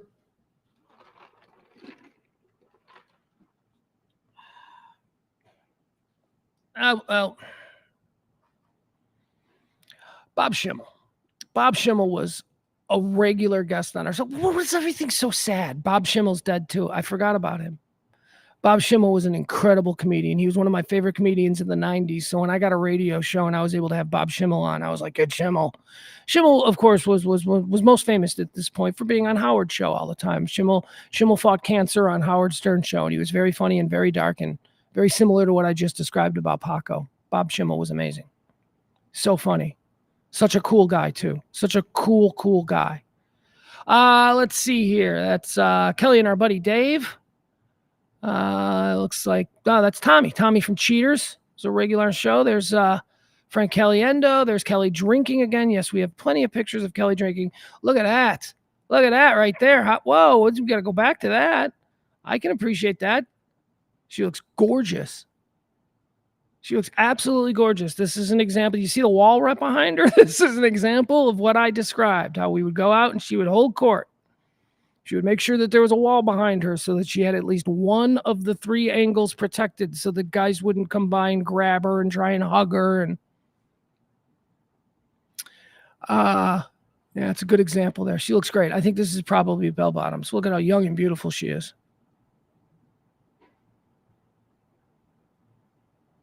There's Bobby. There's Bobby. Oh, this was Kelly will tell you her magic life moment. This was with Maroon 5. Kelly had this ridiculous obsession with Maroon 5, and especially this guy. And because Kelly was obsessed with Maroon 5, probably before I'd even heard of Maroon 5, because she was obsessed with it, I decided that I would never listen to Maroon 5 and I would never like them because I knew that she was going to be so totally obnoxious about Maroon 5. So I don't even know this guy's name, Rob something. She loved him, and she would talk about him all the time. And I'd be like, "This story can't lead back to Maroon 5, does it?" And then she'd stop. That happened one night when we were doing overnights. She was telling this story, and I started to get a feeling that it was just a ruse to get her to be able to talk about Maroon 5. Well, anyway, this is the moment Kelly met Maroon 5, and it was like a life-changing moment for her. And there's a picture coming up that shows how important music and the people that she loved were to her. Look at her. That's Kelly right there. She's like feet from her idol. This would be like me, I don't know, standing next to Paul McCartney or something like that, or I don't know. Bruce, that's it. This is like me next to Bruce. Look at her. She's got her eyes closed. She's got a drink because she wants to be loose for this, even though she's doing a radio show. Just look at her. That's gorgeous. Another incredible picture of Kelly ruined by a microphone or something that's just in her face. But God, look at her again, beautiful and just got her eyes closed. She's just like, I can't believe that I could just jump him right now if I wanted to. Oh, look at her now. She gets to talk to him. There he is. What's his name? Rob something. I'm guessing Lispy Lynn and Vince Neil. There's a Kusum Tusum. Oh yeah, Sybil. Sybil's gorgeous. And that's Amy? Oh shit. Let's go with Kim. There's Bruce. Yeah, that was Bruce. There you go. Bruce X again, right? Bruce, the porn star guy. He probably brought Ron Jeremy around. I probably had him under contract and could use him for anything. So he's like, you're gonna be in Dallas, you're gonna do some stuff for this radio show. I like, you understand me? And so that's how Ron Jeremy started coming around. I know what this was. This was one of our first really big promotions. This was when we wanted to show the promotions department because they're like, so what do you want to do? You want to just do a bar night? And we're like, fuck you. Do you know where we come from? We come from a station that used to sell 20,000 tickets to a promotion. We're going to do big promotions. And, Russ had his white trash thing, and that was it. He did that once a year. But Russ wasn't out every week. There wasn't a monthly thing to get all the listeners together so that we could all just have a blast. That's the shit that builds stations. That kind of stuff. Because all the people who came out to that, they went to work and they said, this was awesome. And then those people were like, oh, maybe I'll check it out. That's how you grow. So this was the first really big one that we did. Another one that we couldn't do now, but it was Who Wants to Be a Porn Star? Because of Bruce. Because Bruce had a porn company. And if you wanted to be a porn star, he could sign you the contract. You're a porn star. Boom. Lickety split. So I remember I came up with this one because I said, Bruce, how big a part of your job now as a gentleman of leisure is just scouting future porn talent? And he's like, it's not really a big thing that I do, but I keep an eye open. And I go, so if somebody wanted to be a porn star, you could probably make them a porn star. And he's like, yeah, of course. I just put them in a bunch of movies. That's how it works, Pugs. Don't know if you know. So I said, I want to do a contest. I want to find out if there are any listeners in our audience who truly and sincerely want to work in porn. And we'll call it Who Wants to Be a Porn Star? Because I think there were a bunch of Who Wants to Be, shows on. Like, Who Wants to Be a Porn Star? It'll be Pugs and Kelly present Who Wants to Be a Porn Star. And Bruce is like, that's fine. Let's do it. I'll give her a year contract and blah, blah, blah. So this was at the Lizard Lounge. And this was the first one that we really did. And we were scared shitless. This is also where I got a piece of advice from Ron Jeremy here, who was the host. He gave me a really good piece of advice. We arrived together in a limousine, And there was a line. It was packed. And remember, we were scared. We were like, nobody wants to see our dumbass Yankee stupid idea of fun. And there was a massive line.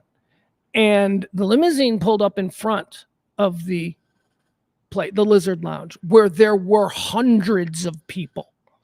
And Kelly started to get out of the limousine. She was like, she actually said, this is who Kelly was.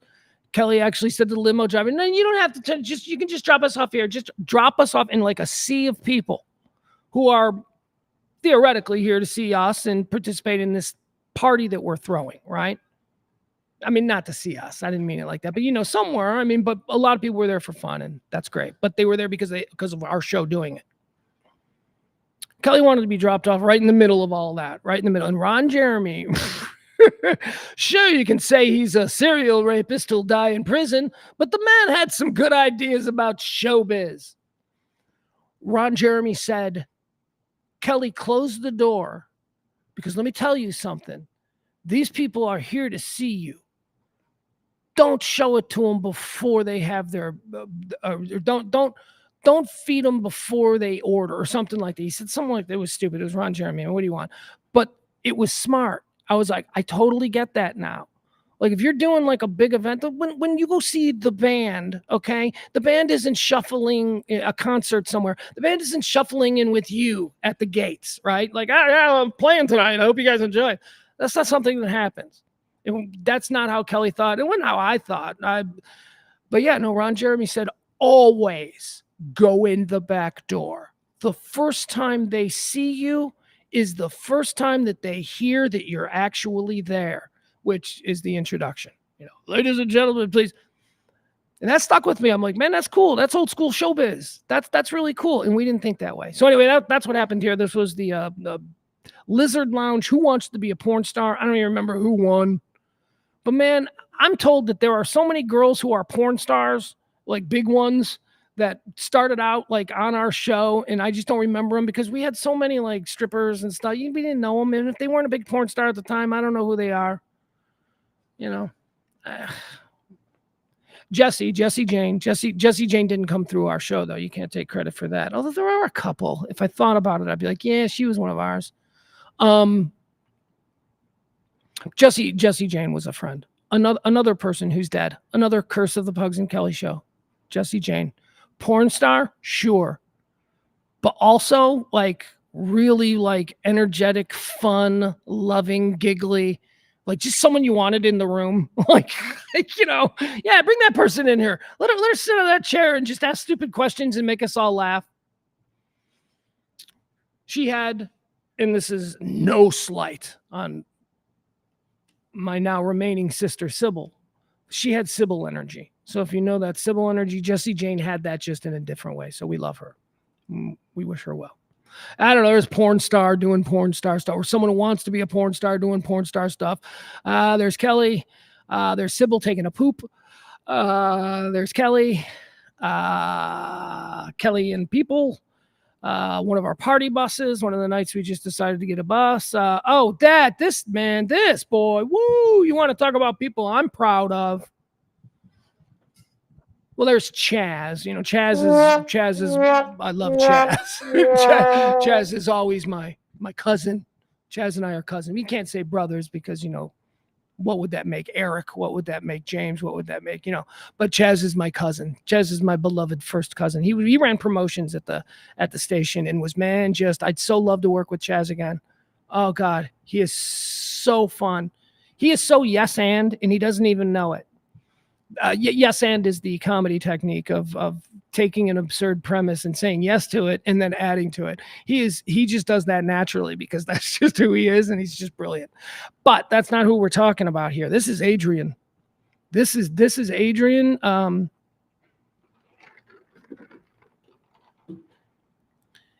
She used to come out. It's original nerd herder, right? Beautiful girl, smart girl, kind of quiet, I mean, I don't know. I never really became like close to them other than just so appreciating that I saw them everywhere and that they would, they were the kinds of people that when we had the after parties, that whole crew of nerd herders would be in our living rooms and all that. So there was love there and there was appreciation, but I don't know. I don't know why we never really got too friendly, other than just me knowing who she is and she knowing me and all of us hanging out together in a group. My point is, she's beautiful, but no, I was never like, I'm gonna try and hit that. She was beautiful, but that's not what this is about. She has turned into one of the most fascinating political spitfires on Twitter. She's like super involved in Texas politics, and she's got followers, and she goes viral for these like impassioned, amazing speeches that she makes at these school board meetings. She went viral a couple of months ago. She was Texas mom goes off on school board, and it went viral, and that's her, and she's now involved in politics. And man, I'll tell you, I will move to wherever she lives just so that I can vote for her, because she is so passionate and she is so good. And I can't believe that here she is 20 years ago. She's an original nerd herder. Just another one, and this is a weirder one because, certainly have nothing to do with her talents and abilities. But, another one that I feel proud of, that I'm like, wow, look at that. I knew them when. Here we go. Let's keep going. That guy gets a story. Hold on, we'll give that guy a story. I forgot his name. I think it's Ryan. Here we go. All right, let's see Ryan. All right. This is Ryan. Kelly adopted Ryan for obvious reasons. She's drunk. She's like, we're taking care of Ryan. Ryan was from Mississippi. And our show catered to a lot of people who were new in town, because we threw a lot of these events where everybody can get together, and it was a great way for folks who didn't have built-in friends to meet. And I think that's why we're all still as close as we are now. Ryan was from Mississippi. and Ryan, for some reason, apparently had all the girls at Tizzy. I don't know. Apparently he's handsome or something. And Kelly just adopted Ryan. Kelly was just like, no, I'm going to make sure that Ryan meets me, has friends, and that Ryan, is comfortable. And I remember we're all looking at her going, yeah, Ryan's not going to have any problem meeting friends. Ryan's going to be talking to a lot of girls. Doesn't just have to be you, mama hen. And he was like 20 years younger than her. He's only like 21 years old. She was probably 35 or something.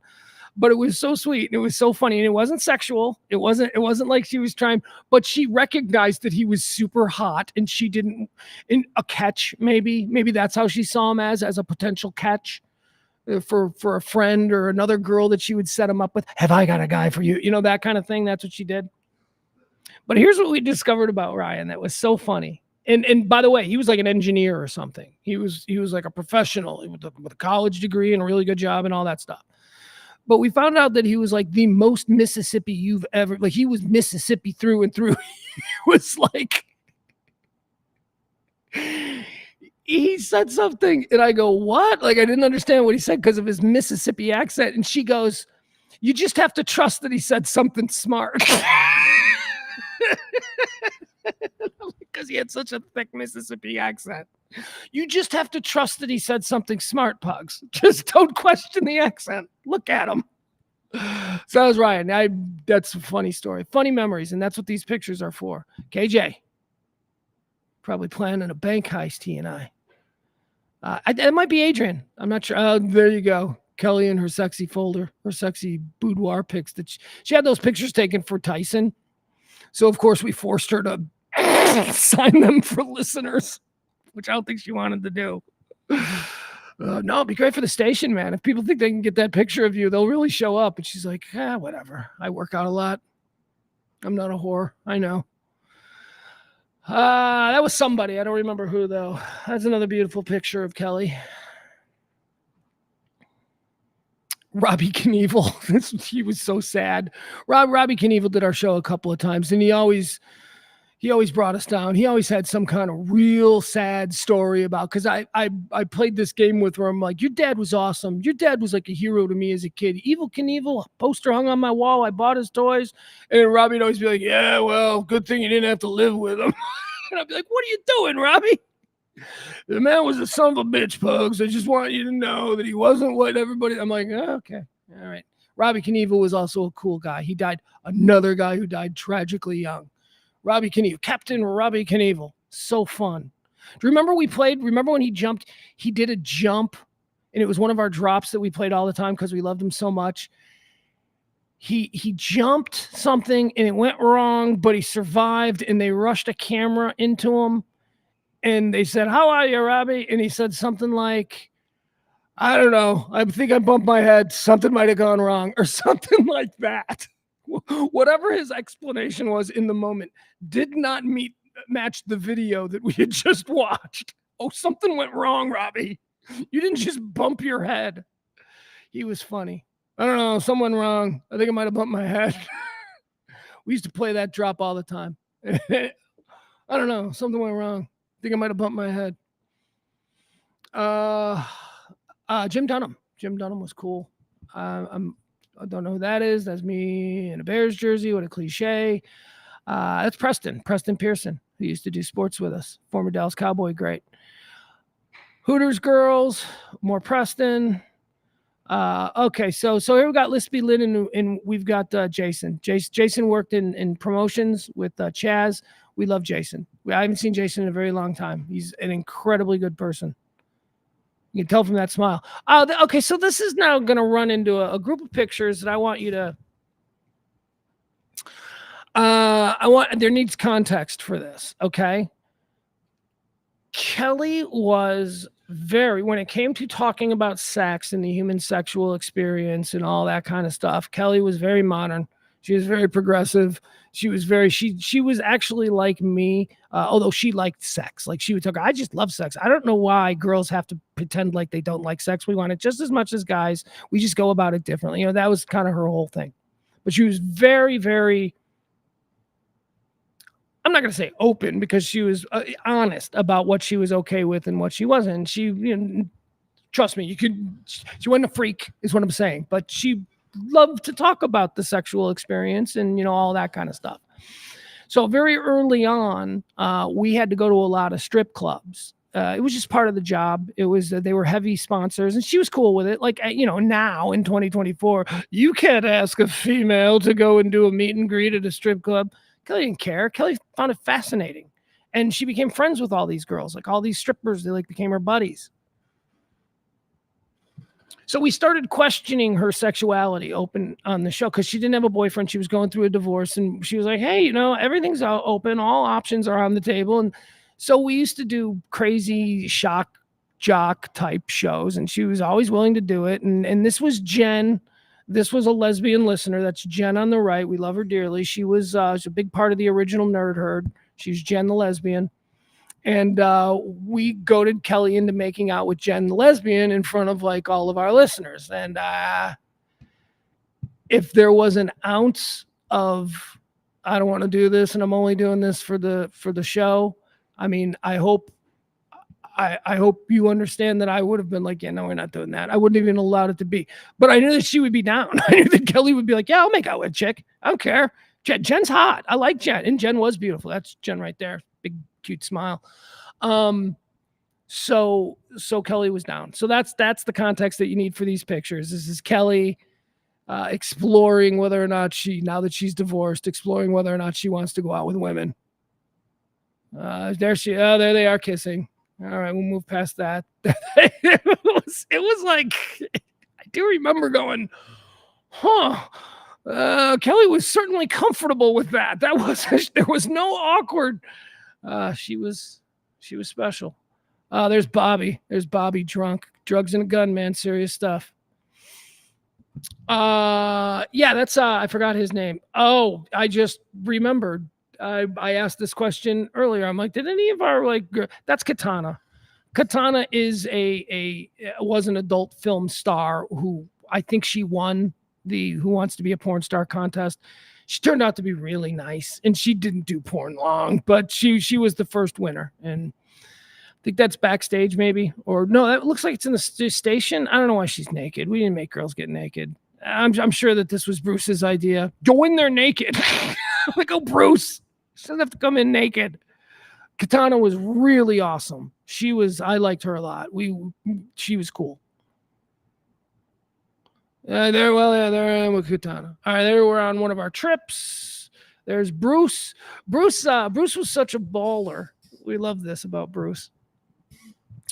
All of our trips that we went on, many of them we took listeners with us, and we did. Yeah, we're gonna give away tickets. The way most radio stations did. Bruce went on all the trips anyway. Bruce was just like, "What flight you on? All right, I'll book what hotel you staying at." Bruce went everywhere with us. I told you he was our guardian angel.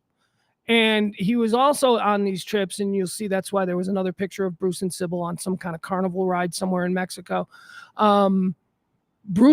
Sybil can speak to Bruce better in these moments than I could. Bruce went with Sybil on these trips as a big brother, as a best friend, as someone that kept the freaks away, as someone, that we knew that we're Sybil. Oh my God, Sybil's 24 years old. She's adorable. She's drunk and she's running around with listeners, right? We don't need to be worrying about that. So Kelly would often say, "Oh, she's with Bruce." And we'd be like, "Oh, okay, she's good. Bruce doesn't drink. Bruce knows how to dispose of a body, and Sybil's fine as long as she's with him." So this is an example of that. The two of them on their trip together. Well, with us, we were all going. Don't know who that is. No clue. That's James Parker drinking. This is again in Mexico on one of our trips. He seems to be pulling straight out of a bottle, and Sybil is amazed by this. There's Sybil. I don't know what that is. Something about Bobby. There's Sybil. Look at that. Look at that smile. I mean, I swear to God. I mean, was there anything better? And then with the giggle behind the smile, get out of here. Oh, this was Carmen Electra. Yeah, I remember this. This was this is when I declared that I've just sat across and spoken and hung out with the most beautiful woman I've ever laid eyes on. She was so beautiful. She was sitting right there, and I was like, "Oh my God, she is beautiful." Which is why it was so important a couple of years later when I would sit across from Kim Kardashian and declare her the most beautiful woman that I've ever sat across from. Well, here we are with Carmen Electra. She was very nice too. She was. We were worried about her being a bit of a diva, but she was cool because the deal with her was she was supposed to come in studio, and this is cool of Carmen Electra. She was supposed to come in studio. She was sold on it was going to be a studio thing, and then we ended up having an appearance. And I think that she came out and she very easily, and we were totally comfortable with her going, "I'm not coming out because it's an appearance. I didn't agree to be around. I came in for an interview." But no, she didn't. Carmen Electra came out and people were thrilled and it was cool. I remember thinking Carmen Electra was very cool, man. She was a really cool chick, regardless of whatever her public perception is. I'm talking about, when the cameras aren't rolling and you're just standing there waiting for a bus and you're talking, she was a really cool chick. Don't know how she put up with Dennis Rodman and Dave Navarro. Bowling for Soup, our house band. Love these guys. Can't say enough about these guys. The Pugs and Kelly house band. Every good radio show should have a band. I don't know how many of them are lucky enough to have their band while they're being their show's band start having national hits and touring the world, but that was an incredibly cool thing for us to watch happen with these boys. Bowling for Soup, of course, local legends. So fun. One of the great stage shows. I'm a big Bare Naked Ladies fan. Because I love their stage shows and I love what they do on stage. They're different. It's a different experience. Bowling for Soup has a lot of that in them, except they're 90s, early 2000s skater punk kind of like a Green Day. If you're unfamiliar, and you shouldn't be. Is their biggest song 1985? Is that it? She still thinks it's 1985 or whatever. They were great. They were the most incredibly cool dudes. You totally expect after the people who have been getting exposure on your show because you just like them and because you think they're talented, you totally expect them to forget all about you once they get big. Man, it was like we were their first stop after world tours. They were checking in from the road. We were so excited for them. That's a great memory. The Pugs and Kelly Show house band with Bowling for Soup. I don't know what this is. This looks to be another one of those Kelly seeing if she's a lesbian or not. All right, she doesn't look real comfortable with this one. This exotic dancer is trying to kiss Kelly, and she does not look comfortable here. Unlike with Jen. I think Jen had a real shot. No, well, yeah, see, Kelly does not look comfortable there. She does not like this. I don't know what that was. All right, there she is hugging someone. There's Sybil. And that's going to do it. I think that's all of them. Okay. Wow, that was nice. That was good time. That was fun. All right. You know what? I think I'm going to wrap it up for the day. We've done a good, solid, long show. Al says Bare Naked Lady was better with Stephen Page. Bare Naked Ladies, I only accept a Bare Naked Lady with Ed and Stephen together. So don't give me they're better without. They are only Bare Naked Ladies when those two guys are together. Love those guys. Let me see if there's anything else. I see that I've kind of worn out my welcome a little bit with the audience. You know what? We'll play one more thing. Oh man. I don't know if I should stick around. You know what I'm gonna do? Here's what I'm gonna do. Kind of maybe have to go to the bathroom. So maybe I'm also avoiding, a whole bunch of phone calls and stuff like that.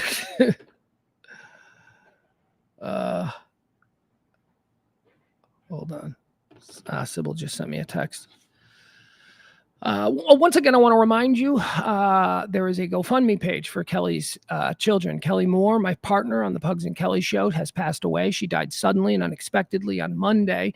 She has 2 young children that need some immediate attention, and there is a GoFundMe set up to help them. Help Declan and McKenna, who you may remember. Declan and McKenna are taking care of the little boys now, and they're young kids in their 20s, and they love them. These are their brothers, but one's a school teacher and one's an actress in Hollywood who has just flown back to take care of her kids. So the GoFundMe page is designed to get them through the next couple of months while all of the legal wrangling about estates and all that that's really what it is. It's the reality of life. Yeah, sure, they're going to be okay. Kelly wasn't destitute or anything like that, but she was going through an estrangement. I mean, a divorce, whatever you want to call it. And she died suddenly and unexpectedly. And it does, the fact that their college is going to be fine doesn't mean that they're going to be able to have dinner tomorrow or, a place to live or whatever. So if you can, the GoFundMe is at pugsandkellyshow.com. That is just a link that will direct you immediately to the GoFundMe page, set up as a ease of service for you in case you're unfamiliar with GoFundMe. How do I work GoFundMe? You go to GoFundMe. If you know how to work GoFundMe, go to GoFundMe.com and just put in loving memory of Kelly Mohr. But if, that's too much for you, it would be too much for Kelly. It would absolutely be too much for Kelly. You can go to pugsandkellyshow.com and it'll take you right there regardless. Thank you to everybody who have contributed so far. It's really amazing. I keep going through the names. I keep looking at the names. And I usually appreciate the people who are anonymous. You can donate on GoFundMe anonymously, and I always appreciate that. I think that's a class move. I think that's like a baller move. But not this time. This time I want to see the names. This time I'm loving seeing the names of some people who I bet Kelly didn't even think remembered her. So that's really cool. Here's what I want to do. I want to play one more bit from the old Pugs and Kelly show. This one that I'm going to play here, and this will be the last one we'll do of the day. This one warms my heart because it was the first time that we sort of connected with somebody who would become one of our favorite guests and somebody that I loved. I love this dude. I mean, when I lost track of this guy after we lost the show, it was like heartbreaking. I'm like, I really wanted to be friends with him. I wanted to be out in LA and be able to call him and say, let's get beers. That's what I wanted. So I want to play this bit for you. This is again from the Grammys. This was the first time that the Pugs. Oh no, was this the first time? I think this might have been the second time. This might have been the second time we had him on, but we would have him on regularly because we created an award that we would give out monthly. The award well, now I'm going to tell you who it is. The award was the Patrick Warburton Manliest Man Award. And what we did on the show was we would find a news story where somebody just did something insanely masculine, or whatever. I mean, we would give it to women too for doing like incredibly cool and heroic things. And it was because Patrick Warburton, if you remember him, he's a whole bunch of things, but most famous for our generation, he was Putty on Seinfeld. He was Elaine's boyfriend, Putty. And anyway, he embodied masculinity. That's every character that he played. He was always like really direct and to the point, and no bullshit. And he was big and he was handsome. You know, he was just that guy, a little bit dense, a little bit dumb. So that was the character that he kind of perfected in his career. And we created the Patrick Warburton Manliest Man Award. So this is one of the first times that we hung out with him. As I say, we would become really good friends with him. I remember going to dinner with him once, and where was that? Three Forks. I think I took him to Three Forks. And anyway, and we're eating at Three Forks. We're eating steak, and we're talking, we're laughing. And he's telling me all of these stories. He's telling me stories about. He used to be an international male model. If you remember International Male. And he said he used that when he first broke into Hollywood as as gaydar. Like he knew that if a casting director recognized him from International Male, he knew. Yeah, I knew right there. I knew how I could win that guy over. So anyway, Patrick Warburton, love this guy. So here, this is us at the Grammys with him, and I think this is the first time that we announced. We told him that we had named a special segment after him, and he looked really flattered. And I think that's why we became friends, because I think he was like, "Oh, these people actually do like me." So here it is, one more classic Pugs and Kelly. This is from the Grammys. This is Pugs and Kelly meet the manliest man in the world, Patrick Warburton, aka Putty from Seinfeld.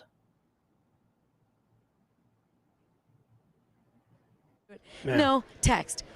I'll be home later. Look at that. You don't have to hear her bitch. Yeah. And you get to be home later. Yeah. You know who doesn't hear anybody bitch, though? It's common courtesy. And you know what? If you're going to be late, you're probably going to get your balls broken anyway because, you're already in trouble. At least, relieve her of the worry of you being dead in a ditch somewhere. Hi, Patrick Warburton. Do you call when you're going to be late when you get home? I can't get contact. Kelly,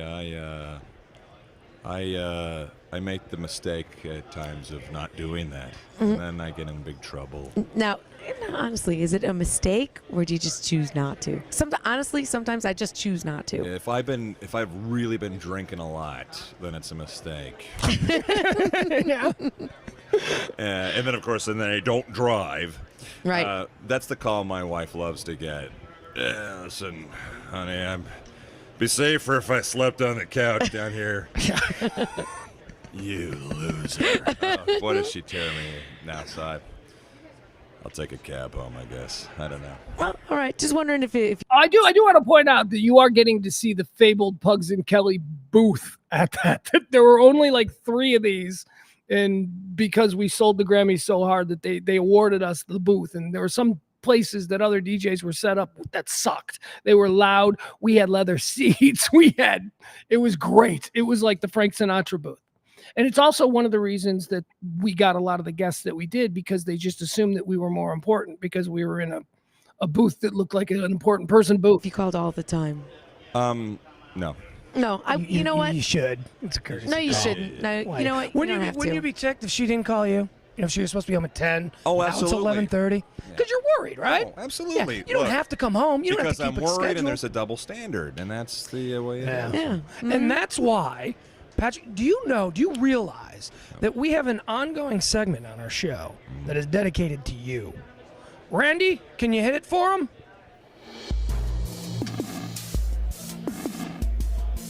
Pugs and Kelly would like to present the Patrick Warburton Manliest Man Award. And then we talk about, men in the news who are acting like men. Are you flattered? Are you? It has been my contention that throughout every role you've ever played, you have epitomized the man, the masculine. I love this because he is genuinely appreciative of this. I think this is the moment that he decided that he really liked us and wanted to be our friend. The role you've ever played, you have epitomized the man, the masculine guy. And now as Jeff in Rules of Engagement, which, is one of my favorite shows. Look at that pro move. Flatter him, and then immediately to what he's there to promote. Boom, flattered. You're the greatest. Oh, yeah, I was working him. I was, you know how I'm Jason Momoa sexual, which means that I'm not gay. But if given the opportunity with Jason Momoa, I'd have to think about some things. I'd have to really take a good hard look at myself and what I expect to get out of life. I think back then I might have been a little bit of, Patrick Warburton, if you will. We said that last year. Yeah, we watched the episode on the plane coming here was the one where you refused to get the vasectomy, so you had to go live in the spare room. Yeah. And you stayed up all night eating Cheetos and watching Patrick Swayze movies. That's the manliest man move right there. But some of the men that are the manliest men are men that cut off their arms when they get them stuck in Oh tractors. yeah. Would you like to know who has the Patrick Warburton trophy? Yeah. We got a guy. Eric, you're going to have to help me with this. We got the guy we awarded the Patrick Warburton Manliest Man Award to. A guy who got his arm trapped in a tractor, and then through spilling gasoline, the tractor caught on fire. So to escape the fire, he took out a pocket knife and cut his arm off. Oh my God. Now that's a man. That's a man. But it doesn't always go to men because No, it women doesn't. can also do things that are like manliest men, such as the woman who shot the guy who was doing the mall killing. No, the church shooting. The Remember church that? shooting. In Detroit, in Denver or the Colorado area a couple of months back. That woman, the security guard who took the guy down before he could kill, she won the Patrick Warburton Manliest Man Award. Yeah. Jason Witten. Jason Witten of the Dallas Cowboys. When he did that run where he got his helmet knocked off and he went another 50 years with no helmet. Or yards. Or, what did I say, 50 years? Yeah. Well, she was giving me two. I'm like, oh, Shocky Yeah. did that too. There you go. Well, yeah, but Shocky's a punk. Yeah, and he's Come not on. in Dallas. Jason Witten's a man. Shocky's a Did you watch the Super Bowl? Oh my God, one of the greatest games ever. Who were you for? I was rooting for the Giants. Yeah, just like everybody else. Yeah. Well, they were unfair. I thought the spread was wasn't right. Ridiculous. It was ridiculous because the Patriots had basically gotten beaten on the field by Baltimore. Except for that timeout that they called there. Otherwise, Baltimore would have won that game. Yeah. And Philadelphia almost beat them with their third-string quarterback. Giants almost beat them. And the Giants almost beat them, and they were running up the points, the scores early on in the season, and a lot of the teams got them more figured out in the second half. But the way the Giants played in Dallas and then in Green Bay, you just knew that they were coming in and they meant business. When people are saying, can't believe it, for a perfect season shouldn't have ended like that. That's how they ended. They were on the winning side of that same scenario all throughout the season. Yeah. They just got it back to them. That's true. The fact of the matter is, too, you get that perfect season. You have to win every game, including that last and most important game to get the perfect season to deserve it. So they didn't deserve it. They didn't deserve it, or they would have won it. Yeah. Yeah. Let me ask a question. I know you got to go. You're very busy. Everybody wants to talk to you. Rules of Engagement on CBS Monday night. It's in that powerhouse Monday night lineup there. When are you guys going to come back on? What's going on? Do you have any episodes in the can that maybe in a couple weeks you might show some new ones? No, we don't have anything in the can. We only did 7 our first season because we were a mid-season show, and we only did 9 this year because of the strike. So we got 16 total episodes, all of which have been rerun maybe 3 times. So we just the New Adventures of Old Christine was a mid-season show, and they've got 13 new shows. So they just put those in our spot. But get this writer's strike over. That's what I'm wondering. No, when the writer's strike is done, it'll be the last question. Do you start back right away, or is it like summertime? It wouldn't be right away, but they would probably expedite things to get us, moving. Okay. Yeah. Just wondering, does that take us up to summer break? No time off. We're going to let you go. Patrick Warburton, Rules of Engagement, one of our favorite guests. In fact, one of our favorite segments. Yes. Thanks. Can I make a quick plug? Please. Oh, yeah. Oh, anything yeah, you want. absolutely. You're the one that's got to go. Stay as long as you want. My brother-in-law, he's married to my sister. They have 3 beautiful children, and he's a fireman. But he's been working really hard at this company for 4 years. Smith Laredo. If you want concrete, tiles, flooring, it's called Smith Laredo. Look them up. What do they do? It's they make concrete tiles and for outdoor, indoor at your house. They got a website? Yeah. Is this in Dallas? They sell. Yeah. They sell. You can buy it anywhere. Yeah. Anywhere? Okay. Yeah. Because I know you said you had some buddies who lived in Dallas or Yeah. something. Yeah. Mm. Steve Schreiber. There you go. Steve Schreiber gets another mention on the show. Yeah. That's right. All right. Thank you, Patrick. Pleasure always talking to you. Bugs. All right. All right, there you have it. That was another nice little bit of memory. All right, folks, we'll cut it off there.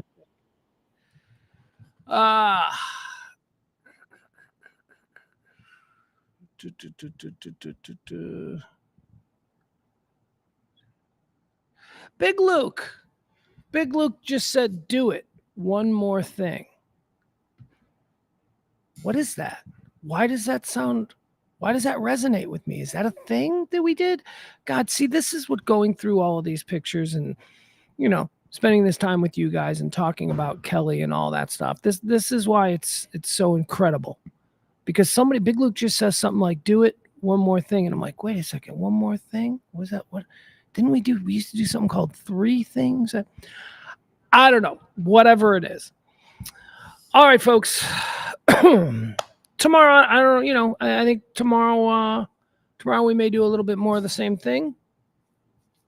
Maybe we'll talk to some people tomorrow that we didn't get a chance to talk to.